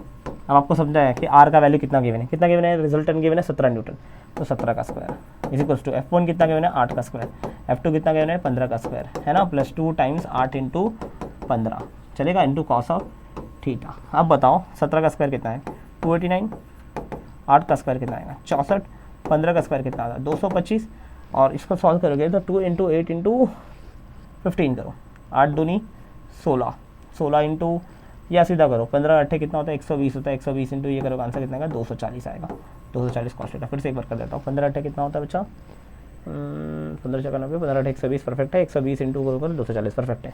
अब यहाँ पर सॉल्व करके कितना आएगा 289 एज इट इज, ये भी कितना आएगा बेटा 64 plus 225 289 plus 240 into cos of theta. अभी देखो ना 289 इधर आ जाएगा, 289 माइनस 289 हो जाएगा बच्चा लोग is equal to 240 cos theta. अब अगर 289 में 289 कितना 0 बचेगा, 0 is equal to 240 cos theta. अभी 240 कॉस थीटा इंटू 0 आया मतलब कॉस थीटा की वैल्यू कितनी आएगी 0/240, अभी एनीथिंग अपॉन 0 आंसर कितना आएगा 0, कॉस थीटा की वैल्यू 0 मतलब थीटा कितना रहेगा चलो, कॉस थीटा 0 कब होता है जब एंगल कितना होता है 90 डिग्री, तो थीटा कितना है चलो उनके बीच का 90 डिग्री है। समझ रहे, ऐसे क्वेश्चन आपको सॉल्व करने आने चाहिए। चलेगा, अगला क्वेश्चन सुनो, यहाँ पे करेक्शन है, आई थिंक ये वाला क्वेश्चन, ये वाला 8 न्यूटन है और ये वाला 6 न्यूटन, परफेक्ट है ना। ओके, अब सॉल्व करेंगे, स्टार्ट करेंगे इसको। करेक्शन है, दो फोर्स दे रखा है, मैग्नीट्यूड 8 न्यूटन और 5 Newton, acted upon a body at an angle of 60 degree. कितना दिख रहा है, एक फोर्स 8 न्यूटन, एक फोर्स है 5 न्यूटन, उनके बीच का एंगल कितना दिख रहा है 60 degree. Find the resultant of the these two force. Resultant का फॉर्मूला कितना आएगा, पहले का स्क्वायर ना, चलो ये करते हैं तो F1 square plus F2 square plus 2 times कितना आएगा बेटा F1 F2 into cos of theta. Theta कितना दे रखा है बेटा 60 डिग्री दे रखा है, सब कुछ गिवन है। फिर फर्स्ट का स्क्वायर कितना 8 का स्क्वायर 64, दूसरा 6 का स्क्वायर कितना आएगा 36, दूसरा 2 into 8 into 6 into cos of 60, cos of 60 कितना आएगा हाफ आएगा ना चलो, तो हाफ 2 से 2 कैंसिल हो जाएगा, कितना आंसर आएगा जरा देख तो 64 प्लस 36 आंसर 100 हो जाएगा चलो, और कितना है 8 छंग 48, ये 48 है, तो 100 प्लस 48 कितना आएगा 148 मतलब ऑप्शन सी इज करेक्ट। चलेगा चलो, है ना। थोड़ा सा सिंप्लीफाई करो, थोड़ा सा जितना कम लिख सकते हो स्टेप उतने कम स्टेप में लिख के सॉल्व करो। अगला क्वेश्चन दे रखा है आपको बच्चा, आर गिवन है और आपको पूछा है उनके बीच का एंगल कितना है। आप देख के बताओ एंगल कैसे कैलकुलेट करें दो वेक्टर का। पहले तो दो वेक्टर का हेड हेड या टेल टेल मिलना चाहिए, मैंने आपको समझाया था। यहाँ पर क्या दिख रहा है, ये मिल तो रहे एंगल दिया तो है, लेकिन क्या दिख रहा है बेटा, इसका हेड मिल रहा है और इसका टेल मिल रहा है, दोनों का सेम मिलना चाहिए। अब सेम नहीं मिला तो क्या करोगे, उसको हटाओगे ना, तो एक काम करो इस वेक्टर को आगे बढ़ा लो, जैसे आगे बढ़ाओगे दोनों का क्या मिलेगा टेल टेल, तो ये वाला एंगल रहेगा उनके बीच का एंगल। अब ये 60 है तो ये पूरा एंगल 180 माइनस थीटा हो जाएगा, 180 माइनस 60 हो जाएगा, 180 माइनस 60 मतलब कितना आंसर आएगा चलो, ये 120 आएगा। 120 ऑप्शन दिख रहा है चलो, नहीं दिख रहा ना, ये ले इधर लिख दे, करेक्शन रहेगा 20 लिखा है उसने, कितना आएगा बच्चा आंसर 120 आएगा। तो इन दोनों के बीच का एंगल आया 120 डिग्री। क्लियर है, ओके। नेक्स्ट है कि दो फोर्स दे रखा है आपको बड़ा 10 न्यूटन और कौन सा न्यूटन बड़ा 6 न्यूटन, दोनों एक्ट हो रहा है एक बॉडी पे। लिखा है if the direction of forces are unknown, direction कैसा है वो पता नहीं है। Resultant of the force on the body में भी कितना होगा। ओके आपको मैं आपको रिजल्टेंट का फॉर्मूला बताऊँ, रिजल्टेंट का रेंज बताता हूँ। कभी भी दो वेक्टर एक्ट होगा ना बच्चा लो, एक किसी बॉडी पे दो वेक्टर एक्ट होगा, अगर दोनों फोर्स एक्ट हो रहे हैं सेम डायरेक्शन में तो रिजल्टेंट मैक्सिमम होगा। और कितना रिजल्टेंट होगा बेटा F1 प्लस F2। और मिनिमम कब होगा ना, जब एक फोर्स इधर एक्ट हो एक फोर्स इधर एक्ट हो, इसको बोलेंगे मिनिमम, है ना। तो इस केस में रिजल्टेंट होगा मिनिमम। कितना आंसर आएगा बेटा F1 माइनस F2, या फिर क्या आएगा बेटा F2 minus F1, that depends कि कौन बड़ा है। अगर यहाँ पर ये वाला कब यूज़ करना, जब F1 बड़ा रहेगा F2 से तो ये यूज़ करना, और F2 बड़ा रहेगा F1 से तो ये यूज़ करना। तो इसका मतलब रिजल्टेंट की वैल्यू कितनी होती है बच्चा लोग, याद रखना दोनों फोर्स का माइनस से लेके दोनों फोर्स के कहाँ तक रहता है बेटा, प्लस तक रहता है। किसी का रिजल्टेंट निकालना होगा तो रेंज कहाँ से कहाँ जाना है, दोनों का डिफरेंस से लेके दोनों के प्लस तक। अब बताओ दो फोर्स कौन कौन से दे रखे हैं, एक 10 न्यूटन दे रखा है और एक क्या दे रखा है बेटा 6 न्यूटन दे रखा है। तो बताओ इनका रेंज ऑफ फोर्स क्या हो सकता है, रेंज ऑफ फोर्स क्या हो सकता है, रिजल्टेंट कहाँ से कहाँ जा सकता है। इनका मिनिमम वैल्यू कितना होगा 10 माइनस 6 दैट इज 4, और मैक्सिमम वैल्यू कितना होगा 16। तो 4 से लेके 16 के बीच में इनका रिजल्टेंट हो सकता है। अब 4 से लेके 16 के बीच में कौन सा ऑप्शन मैच हो रहा है, 4 से लेके 16 15 आएगा 3 आएगा नहीं आएगा, 4 से 16 17 आएगा नहीं आएगा, 2 आएगा नहीं आएगा, मतलब एक ऑप्शन ही करेक्ट है, कौन सा बच्चा 15 चलेगा। चलो तो कभी भी दो वेक्टर दे रखा उनका रिजल्टेंट कितना हो सकता है बड़ा, या तो उनका मैक्सिमम वैल्यू कितना हो सकता है दोनों का सम, और मिनिमम वैल्यू कितना दोनों का माइनस। चलेगा चलो ओके आगे बढ़ता हूँ, आगे और क्वेश्चंस करा रहा हूँ। अगला क्वेश्चन है if the vectors of magnitude 3 and 4, कितना देर का 3 and 4 देन द रिजल्टेंट में भी। अब रिजल्टेंट कितना जब 3 और 4 रहेगा तो रिजल्टेंट कितना पॉसिबल है, वापस से दोनों का माइनस से लेके दोनों का प्लस। 3 और 4 दो वेक्टर दे रखा है ना, फोर्स का फोर्स दे रखा है, एक 3 दे रखा है और दूसरा दे रखा है फोर्स 4 दे रखा है। तो दोनों का मैक्सिमम वैल्यू कितना होगा 7 होगा, और मिनिमम वैल्यू कितना होगा 1। तो 1 से लेके 7 के बीच में वो होंगे, 1 से लेके 7 मतलब ऑप्शन 1 ही करेक्ट है। चलेगा चलो ओके। अगला क्वेश्चन है, ये करने का 10 क्वेश्चन और है। अगला क्वेश्चन है which of the following set may be is in equilibrium. जब भी आपको ऐसा क्वेश्चन सेट ऑफ फोर्स दे रखा हो ना, सेट ऑफ फोर्स मतलब समझता है पहला फोर्स F1 रहेगा, दूसरा F2 रहेगा और तीसरा क्या रहेगा उसका रिजल्टेंट रहेगा। तो पहला F1 F2 है, तीसरा रिजल्टेंट है। अब बता पहला F1 F2 देख 3 5 3 5 3 5 3 5 मतलब सबका F1 F2 के लिए कितनी देर के बेटा F1 है 3 और F2 कितना है चलो 5 है। ये हमेशा ऐसे ही आएगा क्वेश्चन। तो रिजल्टेंट क्या पॉसिबल हो सकता है, रिजल्टेंट कितना हो सकता है, मिनिमम वैल्यू मैक्सिमम वैल्यू कितना होगा 3 + 5 8 होगा, मिनिमम कितना होगा 3 और 5 का डिफरेंस कितना आंसर 2 से 8 के बीच में जो आंसर मैच हो रहा है वो कर दो। 3 5 2 से 8 के बीच में क्या 1 आएगा, 2 से 8 के बीच में नहीं आएगा, 8 आएगा नहीं आएगा, मतलब 8 भी आएगा बट 8 उसकी मैक्सिमम वैल्यू हो गई, रिजल्टेंट अगर मैं बोलूँ तो 3 फिट हो रहा है, दोनों के बीच में आ रहा है, 3 कौन सी वैल्यू आ रही है, दोनों के बीच में आ रही है, तो ऑप्शन सी करेक्ट होगा। चलेगा, 2 से बड़ा और 8 से कम, चलेगा, चलो ठीक है, ऑप्शन सी करेक्ट है। अच्छा, अगला है if the vectors are A and B, आपको दे रखा है, आर सच दैट कि दोनों का ये mod of A bar plus B bar, mod of A bar मतलब समझते हैं, mod of A bar plus B bar मतलब मैग्नीट्यूड ऑफ आर बार का मैग्नीट्यूड है ना, और mod of A bar minus B bar मतलब A bar minus B bar का मैग्नीट्यूड, दोनों का मैग्नीट्यूड क्या है बच्चा लोग, इक्वल है। Mod of A bar plus B bar और mod of A bar minus B bar कितना है बेटा, इक्वल है, तो उनके बीच का एंगल निकालना है। अब एक बात आता है ना, mod of A bar plus B bar कितना आएगा, ए बार प्लस बी बार का मॉड और ए बार माइनस बी बार का मॉड, पता है जब एडिशन ऑफ वेक्टर था उसका मैग्नीट्यूड कितना आया था, इसका मैग्नीट्यूड इक्वल है ना, मैग्नीट्यूड था कितना, जब दो वेक्टर को ऐड किया था मैग्नीट्यूड कितना आया था, याद है बेटा, A square plus B square plus 2ab cos theta आया था नहीं आया था बेटा, और जब दो वेक्टर को माइनस किया था तो आंसर कितना आया था बेटा, A square plus B square minus 2ab cos theta आया था। नेक्स्ट स्टेप कैसे सॉल्व करोगे बच्चा लोग, दोनों का स्क्वायर कर दो, कैसे, रूट गायब, स्क्वायर किया रूट गायब, मतलब A square plus B square plus 2ab cos of theta, और उधर कितना आएगा चलो, स्क्वायर किया तो उधर का भी रूट गायब, तो A square minus A square plus B square 2ab minus 2ab cos theta, वापस से ए स्क्वायर से A square cancel, B square से बी स्क्वायर कैंसिल, इधर 2ab प्लस में उधर 2ab माइनस में, तो माइनस वाला टर्म इधर आ जाएगा, तो 2ab प्लस 2ab कितना आंसर आएगा बच्चा, टोटल 4ab cos थीटा आएगा, कितना आएगा बच्चा लोग, 4ab cos थीटा। अब इधर बचा क्या, कुछ नहीं, 0, तो cos थीटा के लिए कितने आए बच्चा, 0/4 टाइम्स ab, 0 एनीथिंग आंसर कितना आएगा, 0, तो cos थीटा के लिए कितने हैं, 0, तो थीटा के लिए कितने आ जाएगी, cos थीटा 0 कब होता है, जब थीटा कितना होगा बेटा, 90 डिग्री, मतलब ऑप्शन बी इज करेक्ट है। चलेगा, ओके। नेक्स्ट क्वेश्चन आपको बोल रखा है कि if the magnitude of A B and C are 3, 4 and 5, okay, mod of A bar is 3, mod of B bar is 4, mod of C bar is 5, then और if दे रखा है A bar plus C bar is equals to A bar plus B bar is equals to C bar दे रखा है, then the angle between A bar and B बार, दोनों के बीच का एंगल, अभी क्या दिख रहा है, एडिशन ऑफ वेक्टर ना, लिख रखा है A bar plus B bar is equals to C bar, अभी ये ऐसा नहीं दिख रहा है A bar plus B bar is equals to are bar, तो मेरा सी बार क्या है, उनका रिजल्टेंट है इन शॉर्ट, तो आर बार का फॉर्मूला आता है कितना, under root of A square plus B square plus 2ab cos of theta, इसका मैग्नीट्यूड था बेटा, तो मैग्नीट्यूड कितना आ जाएगा, अब आर बार का मैग्नीट्यूड को गिवन है कितना बच्चा, 5, इधर अंदर कितना आएगा, आर मतलब रिजल्ट है ना, रिजल्ट कितना है तेरा सी है, सी का मैग्नीट्यूड कितना 5, ए का मैग्नीट्यूड कितना है 3, तो 3 का स्क्वायर, बी का मतलब 4 का स्क्वायर प्लस 2 × 3 × 4 इंटू एंगल निकालना, मतलब cos थीटा में थीटा कैलकुलेट करना है, कैसे कैलकुलेट करोगे, रूट स्क्वायर कर दो दोनों साइड का, जब दोनों साइड का स्क्वायर करोगे इधर 5 का स्क्वायर आएगा, 5 का स्क्वायर कितना आएगा बड़ा 25, 3 का स्क्वायर 9, 4 का स्क्वायर 16, इधर कितना आ रहा है, चलो सॉल्व कर दो, 2 3 6 चौक 24 ना, 2 3 6 चौक 24 इंटू cos थीटा आ रहा है, इधर सॉल्व करो, 9 और 6 कितना आएगा 25, 9 और 6 कितना आएगा चलो 25, तो कितना आएगा 25 is equals to 25 plus 24 into cos of theta, ये 25 उधर आएगा तो 25 माइनस 25 कितना हो जाएगा बच्चा, 0 हो जाएगा, is equals to 24 into cos of theta, तो 0 is equals to 24 into cos of theta, तो cos ऑफ थीटा की वैल्यू कितनी आएगी, 0/24, एनीथिंग अपॉन 0 एनीथिंग आंसर कितना है 0, cos थीटा के लिए 0, मतलब थीटा कितना रहेगा चलो 90 डिग्री पे, कितना रहेगा 90 degree, option A is correct.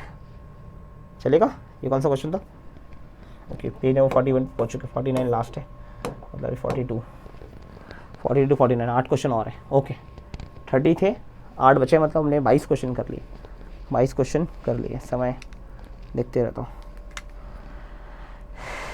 Okay, 21 question हमने किए, लगभग आधे घंटे के आसपास में 21 क्वेश्चन किए, बढ़िया स्पीड है, बहुत अच्छी स्पीड है, ऐसे स्टार्टिंग क्वेश्चन बहुत ईजी भी थे।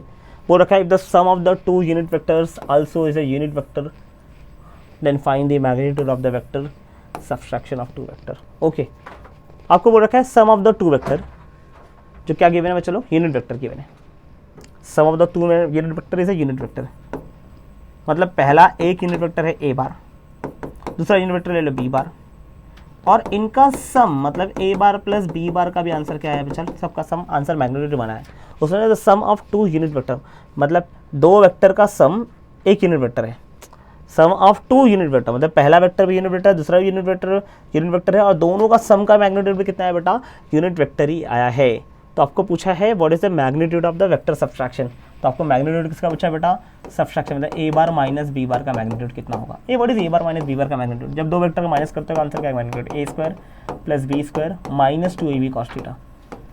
अब आपको यहाँ से समझ में आना चाहिए कि आपको ए का मैग्नीट्यूड पता है ना, पहले का ए का मैग्नीट्यूड क्या था, फर्स्ट वेक्टर भी आपको 1 दे रखा है, सेकंड वेक्टर भी 1 दे रखा है, तो इसका 1 का स्क्वायर प्लस 1 का square minus 2 into 1 into 1 into cos theta. तुझे अगर सब्सट्रैक्शन वेक्टर सब्सट्रैक्शन चाहिए तो एक्चुअली में क्या चलना है, 1 का स्क्वायर 1 प्लस 1 कितना है 2 minus 2 into cos theta. In short तेरे को क्या चाहिए मालूम है क्या, इन शॉर्ट cos थीटा चाहिए। cos थीटा मिल जाए तो आराम से उसका डिफरेंस का मैग्नीट्यूड निकाल सकते हैं, वेक्टर से है ना, मैग्नीट्यूड होता है वेक्टर सब्सट्रैक्शन ना, तो वेक्टर सब्सट्रैक्शन का मैग्नीट्यूड का फॉर्मूला ये था, तो वो फॉर्मूला मैं यूज़ कर सकता हूँ। और वो फॉर्मूले में ए बी की वैल्यू मुझे गिवन है, वो रखा था सम ऑफ द 2 यूनिट वेक्टर, मतलब दो वेक्टर यूनिट वेक्टर है, दोनों वेक्टर यूनिट वेक्टर है, और वो the sum of the 2 unit vector से ऑल्सो यूनिट वेक्टर, मतलब उनका सम भी कितना है, यूनिट वेक्टर आया है। तो यहाँ से आप cos थीटा निकालते हैं। अब आपको समझ में आना चाहिए कि A bar plus B bar का मॉड कितना गिवन है बच्चा लोग, 1 गिवन है। A bar plus B bar का मॉड होना कितना चाहिए, ये होना चाहिए A square plus B square plus 2ab cos theta होना चाहिए। सही बात है कि नहीं बात है, इज इक्वल्स टू 1। तो अब बताओ ए कितना दिए, 1 दिया था, तो 1 का स्क्वायर, बी भी 1 का स्क्वायर प्लस 2ab मतलब 1 इंटू 1 इंटू कितना आएगा बड़ा cos theta is equals to कितना आ रहा है बच्चा लोग, इधर कितना आ रहा है 1 आ रहा है, ये रूट था ना, under root, squaring on both side कर दो तो कितना आंसर आएगा, 1 प्लस 1 कितना आएगा 2 into 2 into cos of theta, और स्क्वायरिंग ऑन बोथ साइड करेगा तो इसका आंसर 1 का स्क्वायर कितना 1 ही आएगा। ये 2 को उधर भेजेगा, जैसे ये 2 को उधर भेजेगा आंसर कैसे दिखेगा, 2 cos theta is equals to 1 minus 2 चलेगा, 2 cos theta is equals to 1 minus 2 करेगा, आंसर कितना है cos थीटा की वैल्यू, ये -1 हो जाएगा, तो cos थीटा की वैल्यू कितनी आएगी बेटा -1/2। तो ये cos थीटा ही चाहिए था ना, cos थीटा ही चाहिए था, ये ना cos थीटा की वैल्यू पुट करना, कितना आंसर है 2 इंटू 2 cos थीटा के लिए कितने हैं -1/2, -1/2 मतलब 2 से 2 कैंसिल, 1 इंटू -1 कितना है देख, माइनस इंटू -1 +1 हो जाएगा, तो 2 + 1 आंसर कितना आएगा √3 ऑप्शन है √3, ऑप्शन ए इज करेक्ट। समझा क्या, बढ़िया क्वेश्चन था ये भी, इसको भी आप लोग एक बार ट्राई कर लेना, अच्छा क्वेश्चन है। उसके बाद which of the following relation of P Q and R bar is correct, कौन सा करेक्ट है। अभी पी क्यू दो वेक्टर हैं, एक मान ले पी है एक क्यू है, तो उसका आर बार कहाँ जाना चाहिए, उनके बीच में जाना चाहिए, तो पी क्यू आर जहाँ पर आर बीच में रहेगा वो करेक्ट ऑप्शन है, ऑप्शन डी इज करेक्ट। और है ना पी क्यू के बीच में कभी भी रिजल्टेंट उसके बीच में रहता है, बगल से कभी जाने वाला नहीं है। देखिए ये पी क्यू है, रिजल्टेंट के बगल से जाने वाला नहीं है, ये पी है ये क्यू, रिजल्टेंट ऐसे जाना चाहिए था, ऊपर नहीं जाएगा, ये पी है ये क्यू, रिजल्टेंट बीच से जाने का चांस है, ऑप्शन डी इज करेक्ट। चलेगा चलो, क्लियर है, ओके। नेक्स्ट क्वेश्चन है A bar plus B bar कितना दिख रहा है बच्चा लोग, आर बार दिख रहा है, और ए प्लस बी की वैल्यू कितनी बच्चा आर है, मतलब समझा तुम लोग। आपको बोल रखा है कि A bar plus B bar की वैल्यू है आर बार, इसका मतलब है मैं बोल सकता हूँ आर बार का मैग्नीट्यूड कितना आएगा answer, that is A bar plus B bar का मैग्नीट्यूड ना, कितना आएगा आर बार का मैग्नीट्यूड, दैट इज आर, कितना आंसर आएगा √a² plus b square plus 2ab cos theta, ये आएगा बच्चा लोग। और उसने क्या दे रखा था, उसने बोला आर की वैल्यू कितना लेना है, a प्लस बी लेना, मतलब ये आर को क्या पुट कर सकते हो तुम लोग a प्लस बी। आपको पता है ना आर बार लिखो मॉड ऑफ आर बार लिखो एक ही बात हुई, मॉड ऑफ आर बार लिखो या सिर्फ मॉड ऑफ आर बार लिखो या सिर्फ आर बार लिखो एक ही बात हुई। तो ये आर का वैल्यू कितना आएगा, a प्लस बी आएगा। आर की वैल्यू कितनी दे रखी है बेटा, दे रखा है ना आर की वैल्यू a प्लस, तो ये आर को आप क्या पुट कर दो, a प्लस बी पुट कर दो, इधर क्या दिख रहा है √a² plus b square plus 2 times ab into cos theta. आपको चाहिए था एंगल उसके बीच का ना, कैसे निकाल सकते, सॉल्व करो उसको, कैसे सॉल्व करोगे, एंगल cos थीटा आएगा, थीटा कैसे सॉल्व होगा, स्क्वायरिंग ऑन बोथ साइड कर दो, जैसे स्क्वायरिंग ऑन बोथ साइड करो इधर कितना आएगा a प्लस बी का होल स्क्वायर आएगा, इधर कितना आएगा a² plus b square plus 2ab cos theta. What is a plus b का होल स्क्वायर कितना आएगा, फर्स्ट टर्म का स्क्वायर प्लस सेकंड टर्म का square plus 2 into first term into second term, इसी को इधर कितना दिख रहा है a² plus b square plus 2 times कितना दिखा है बेटा ab into cos of theta. चलेगा, देख a² से a² कैंसिल, b² से b² कैंसिल, क्या दिख रहा है यहाँ पर, इधर बचा 2ab, उधर कितना बचा 2ab cos थीटा, तो 2ab is equals to 2ab cos theta, तो कितना आंसर आएगा 2ab से 2ab कैंसिल, इधर कितना है 1 is equals to cos theta, cos theta के लिए 1 आ रहा है मतलब थीटा कितना रहेगा 0 रहेगा, थीटा 0, ऑप्शन डी करेक्ट रहेगा। चलेगा 45 करना है अभी, 5 क्वेश्चन और बच रहे हैं। ओके, दो वेक्टर दे रखे हैं बच्चा लोग a and b such that कि a bar plus b bar is r bar, a bar plus b bar is r bar and a bar, okay आपको बोल रखा है कि mod of a bar mod of b बार और mod of are बार की value कितनी, सबकी value same है, इसको मैं एक्स ले लूँ, अगर सबकी मैग्नीट्यूड सेम है तो सबको एक्स अज्यूम करता है, क्या अज्यूम करता बच्चा, एक्स अज्यूम करता, चलेगा चलो। और आपको क्या दे रखा है बेटा, आपको दे रखा है कि A bar plus B bar की वैल्यू किसके इक्वल है बेटा, आर बार के इक्वल है, किसके इक्वल है, आर बार के इक्वल है, ठीक है ठीक है। तो क्या पूछा, एंगल बिटवीन देम ना, एंगल बिटवीन देम, ठीक है। चले आ जाओ, कैसे निकालेंगे, आर बार को मैं क्या लिख सकता हूँ, आर बार का मैग्नीट्यूड फॉर्म में क्या लिखता हूँ, अंडर रूट ऑफ बोलो तो A square plus B square plus 2ab कितना लिखूंगा, कॉस थीटा लिखूंगा। अब आपको समझ में आता है, अगर ए बी सबका मैग्नीट्यूड एक्स दे रखा है तो आर ये इसका वेक्टर फॉर्म था, ये मैग्नीट्यूड फॉर्म ना, चलो ये वेक्टर फॉर्म है ऊपर वाला, ये कौन सा फॉर्म बेटा, मैग्नीट्यूड फॉर्म है। मैग्नीट्यूड मतलब आर को क्या लिख सकता है, सबकी मैग्नीट्यूड एक्स लिख सकता है, तो एक्स इज इक्वल टू कितना लिखूंगा बच्चा इधर, x square plus 2 times x into cos of theta, cos theta solve करना ना, स्क्वायरिंग ऑन बोथ साइड करते हो, इधर कितना आएगा एक्स स्क्वायर आएगा, इधर x square plus x square 2x square plus कितना है बेटा 2x square into cos of theta आया। नेक्स्ट स्टेप क्या कर सकता है बोल, मैं बोलूँ तो मैं बोल सकता हूँ कि इधर x square as it is, दोनों में से 2x स्क्वायर दोनों में आता था, 2x स्क्वायर दोनों में तो कॉमन ले लेते हैं, 1 प्लस कॉस थीटा दिखेगा यहाँ पर, क्या दिखेगा, एक एक्स स्क्वायर से एक एक्स स्क्वायर कैंसिल, क्या बचा इधर पे, इधर बचा 1, तो 1 is equal to 2 into 1 plus cos theta दिखा तुझे, तो ये 2 को इधर लेगा, तो 1/2 1 minus cos 1 plus cos theta दिखा, 1 प्लस कॉस थीटा मतलब 1 इधर चले जाएगा, तो half minus 1 is equal to cos theta, एक में से आधा जाएंगे तो आधा बचेगा, minus half is equal to cos theta आएगा। अब बताओ माइनस, समझा ना, एक में से आधा गया तो आधा बचेगा, बट माइनस साइन क्यों लगा कि बड़े नंबर का sign, cos theta minus half कब होता है बेटा, तो कॉस थीटा माइनस हाफ का, अगर हाफ कब होता है 60 डिग्री पे, तो माइनस हाफ कब होगा बेटा 120 डिग्री पे होता है। अभी ट्रिग्नोमेट्री टेबल मैंने आपको याद मैंने करा रखा है कि ट्रिग्नोमेट्री टेबल जो वैल्यू 60 का होता है वही 120 का भी होता है, खाली आंसर कितने माइनस में आएगा, तो आप लोग ये चीज़ याद आना चाहिए। 120 थीटा की वैल्यू -1 का माइनस हाफ का आता है बेटा, जब थीटा कितना था 120 डिग्री, 120 डिग्री मतलब सी ऑप्शन करेक्ट आएगा, cos theta minus half. Okay, a bar plus B bar is equal to are bar दिख रहा है, जरा ध्यान से देखना, आपको दिख रहा है आर बार की वैल्यू कितनी दिख रही है बेटा, A bar plus B bar दिख रहा है, उसके हिसाब से यहाँ पर मॉड ऑफ आर बार कितना आ जाएगा बच्चा, चलो under root of A square plus B square plus कितना आएगा बच्चा 2ab कॉस थीटा आएगा। अच्छा, मॉड ऑफ आर बार को अगर मैं स्क्वायर रूट दोनों साइड ले लूँ तो मॉड ऑफ आर बार को आर लिख दो चलेगा ना, इसको आर लिखेगा तो भी चलेगा, मॉड ऑफ आर बार लिखो या आर लिखो, तो इसका कितना आएगा R square is equal to कितना आएगा बेटा A square plus B square plus कितना आएगा बेटा 2ab कॉस थीटा आएगा उसके हिसाब से। और उसने और एक टर्म दे रखा है, और एक टर्म क्या देखा है, A square plus B square is equal to R square, तो आप लोग बोला उसने A square plus B square is equal to R square, मतलब आप चाहो तो आर स्क्वायर को हटा के क्या लिख सकते हो बेटा A square plus B square लिख सकते हैं, तो आर स्क्वायर को हटाया ए स्क्वायर प्लस बी स्क्वायर लिखा, इधर ऑलरेडी कितना था ए स्क्वायर प्लस बी स्क्वायर था प्लस कितना था 2ab कॉस थीटा था, तो अगर आप लोग ट्राई करेंगे तो क्या कैंसिल होगा बेटा, ए स्क्वायर से ए स्क्वायर गया, बी स्क्वायर से बी स्क्वायर गया, इधर क्या बचा कुछ नहीं बचा मतलब 0, और उधर भी बचा 2ab कॉस थीटा बचा, तो कॉस थीटा के लिए कितनी आएगी 0/2ab, अभी 0/a कुछ भी करेगा आंसर कितना आएगा 0 आएगा, तो कॉस थीटा के लिए कितना है बच्चा 0, कॉस थीटा 0 का होता है जब एंगल कितना होता है बेटा 90 डिग्री, 90 मतलब ऑप्शन डी करेक्ट आएगा यहाँ पर, कौन सा आएगा करेक्ट बच्चा डी, ये था 46। अगला है 47, 47 क्या दे रखा है, बोला है कि if the two forces of magnitude f and √3f are act at a right angle, okay आपको दे रखा है दो फोर्स है, एक f है और एक क्या बचा √3f है, दोनों 90 डिग्री पे एक्ट हो रहे हैं, ठीक है, वो रखा है दोनों and their resultant at an angle of beta with f, okay इसका जो रिजल्टेंट जा रहा है, रिजल्टेंट बीटा के साथ f के साथ कितना एंगल बना रहा है बेटा बीटा बना रहा है, ठीक है, then the value of beta कितना होगा, अभी कितना होगा बीटा का वैल्यू आपको समझ में आना चाहिए ना, कितना है बीटा की वैल्यू, कैसे कैलकुलेट करोगे, तो मैंने आपको समझाया था, इसको ट्राइंगल बना लो, अगर ये f है तो ऊपर वाला भी कितना होगा f, ये √3f है तो ये भी कितना आएगा √3f आएगा, यहाँ से बीटा चाहिए ना, बीटा का कहाँ से निकाल सकते हो तुम लोग, tan बीटा लगा दो, कैसे आएगा tan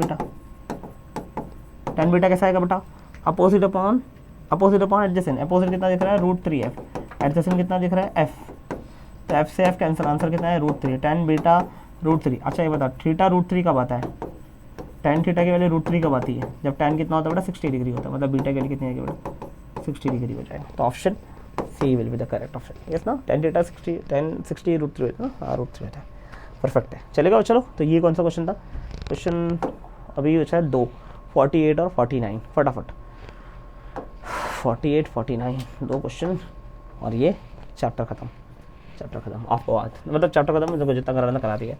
बोल रखा है दो फोर्सेस है जिनका मैग्नीट्यूड कितना दे रखा है in the ratio of 3:5, resultant दे रखा है 28।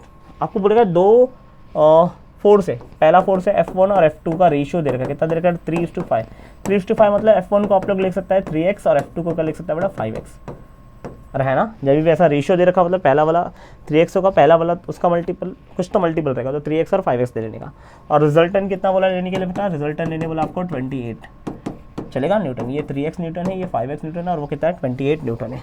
बोल रखा है if the angle of inclination is 60 degree, दोनों के बीच का एंगल कितना बचा दे रखा है बेटा 60 डिग्री।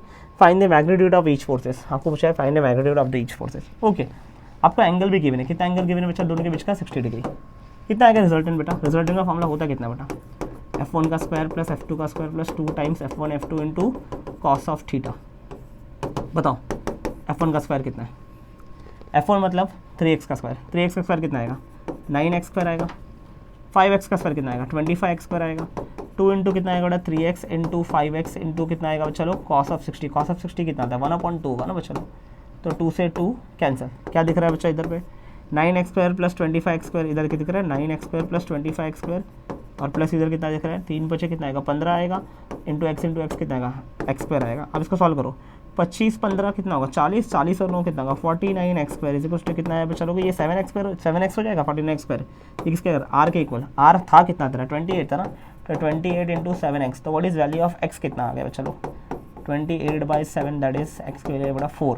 x की वैल्यू 4 है तो दोनों फोर्स की वैल्यू चाहिए था ना, पहला फोर्स कितना था और दूसरा फोर्स कितना, पहला फोर्स कितना ले रखा था 3x, दूसरा फोर्स कितना ले रखा है 4x दे रखा है, 4x नहीं 5x दे रखा है ना, 4x से 5x दे रखा है ना, तो पहला 4x था दूसरा 5x था, 3x x के लिए कितना है 4 आए ना, तो 3 इंटू 4 आंसर कितना आएगा 12 न्यूटन पहला फोर्स और दूसरा फोर्स कितना आएगा 5x मतलब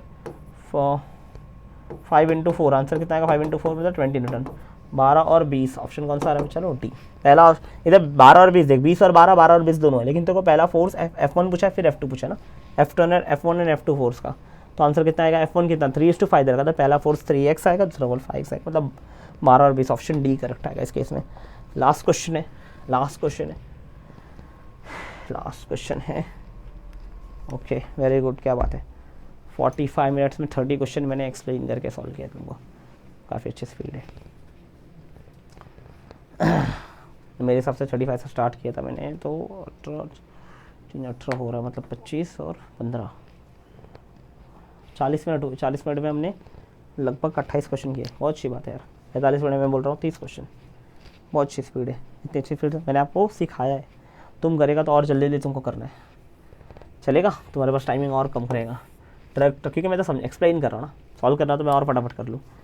truck travelling in a north, अच्छा आपको पता ना डायरेक्शन कैसे देते हैं बेटा, डायरेक्शन आप लोग ऐसे देना बेटा, याद रखना V इन नालासोपारा, क्या याद रखोगे V इन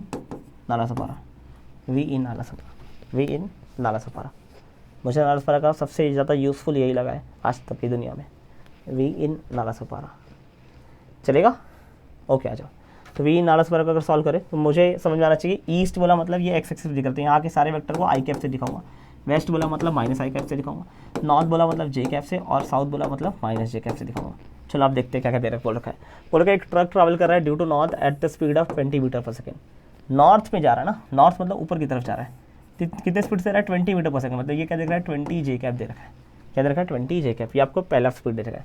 कौन सा स्पीड दे रखा है इनिशियल स्पीड, तो पहले वो इधर जा रहा था v1 स्पीड से, दैट इज 20 मीटर पर सेकंड, 20 j कैप दे रखा है। ओके फिर उसने बोला वो टर्न हुआ है वेस्ट की तरफ, कहाँ की तरफ वेस्ट टर्न हुआ बेटा वेस्ट, मतलब थोड़ा टाइम बाद उसकी वेलोसिटी इधर की तरफ चली आई, और जब वेस्ट की तरफ आया तो वो सेम स्पीड से, मतलब वापस में 20 से ही है, बट लेकिन वेस्ट में जाएगा तो कितना -i कैप से दिखाऊंगा, तो इसकी सेकंड वेलोसिटी कितनी रहेगी बेटा -20 i कैप बोलूँगा, चलेगा।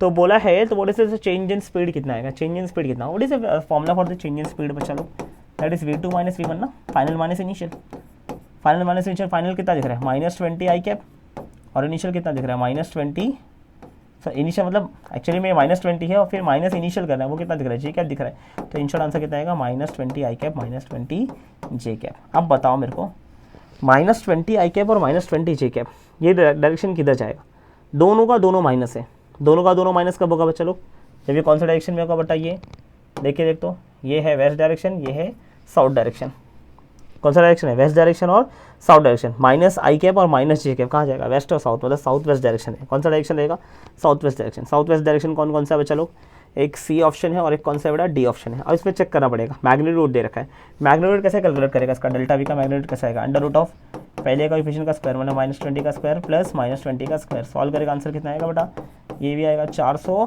प्लस 400, 400 प्लस 400 कितना आएगा बेटा 800 आएगा, 800 मतलब वही कहानी है 400 इंटू 2, 400 का रूट आएगा 20 बाहर इंटू √2, तो आपका चेंज इन वेलोसिटी कितना आएगा चलो, चेंज इन वेलोसिटी कितना आएगा बेटा 20√2 मीटर पर सेकेंड। कितना आएगा बेटा 20√2 मीटर पर सेकेंड। क्लियर है ना, क्लियर है ना। ओके, अगर ये आप लोग को समझ गया रहेगा तो आज के लिए इतना ही, मिलता है अगले लेक्चर में। तब तक के लिए टाटा बाय बाय। कुछ भी डाउट रहेगा तो अपने कमेंट सेक्शन में डालते जाना, मैं ट्राई करूँगा कि इसको मैं पहुँचूँ और आपके कमेंट को सॉल्व कर दूँ। चलेगा, जैसे भी सॉल्व कर पाऊँगा वैसे सॉल्व करूँगा, बट करूँगा। चलो चाहिए रहेगा तो शॉर्ट्स बना दूँगा उसका, शॉर्ट्स वीडियो अपलोड कर दूँगा, आप शॉर्ट्स वीडियो देख लेना। कुछ भी करूँगा बट करूँगा सर, आप टेंशन मत लेना। पूरी कोशिश करूँगा कि आप तक पहुँचूँ, आप तक के डाउट सॉल्व करूँ। थोड़ा सा मैं भी थक जाता हूँ, इंसान हूँ यार, बहुत काम करता हूँ, इतने लोग के मैसेजेस, इतने लोग के डाउट्स रहते हैं, फ्रस्ट्रेट हो जाता है कभी। ये टीचिंग फील्ड है ऐसा, बट ठीक है, मैं ट्राई करूँगा कि सबके पास पहुँचूँ और सबका सॉल्व करूँ। चलेगा, चलो आज के लिए इतना ही, मिलते हैं अगले लेक्चर। तब तक के लिए टाटा बाय बाय। पढ़ते रहिए, देखते रहिए, शेयर करते रहिए, अगर पसंद आए तो लाइक करिए, दबा के लाइक करिए, और क्या कहूँ, बाय बाय। जय हिंद, जय महाराष्ट्र।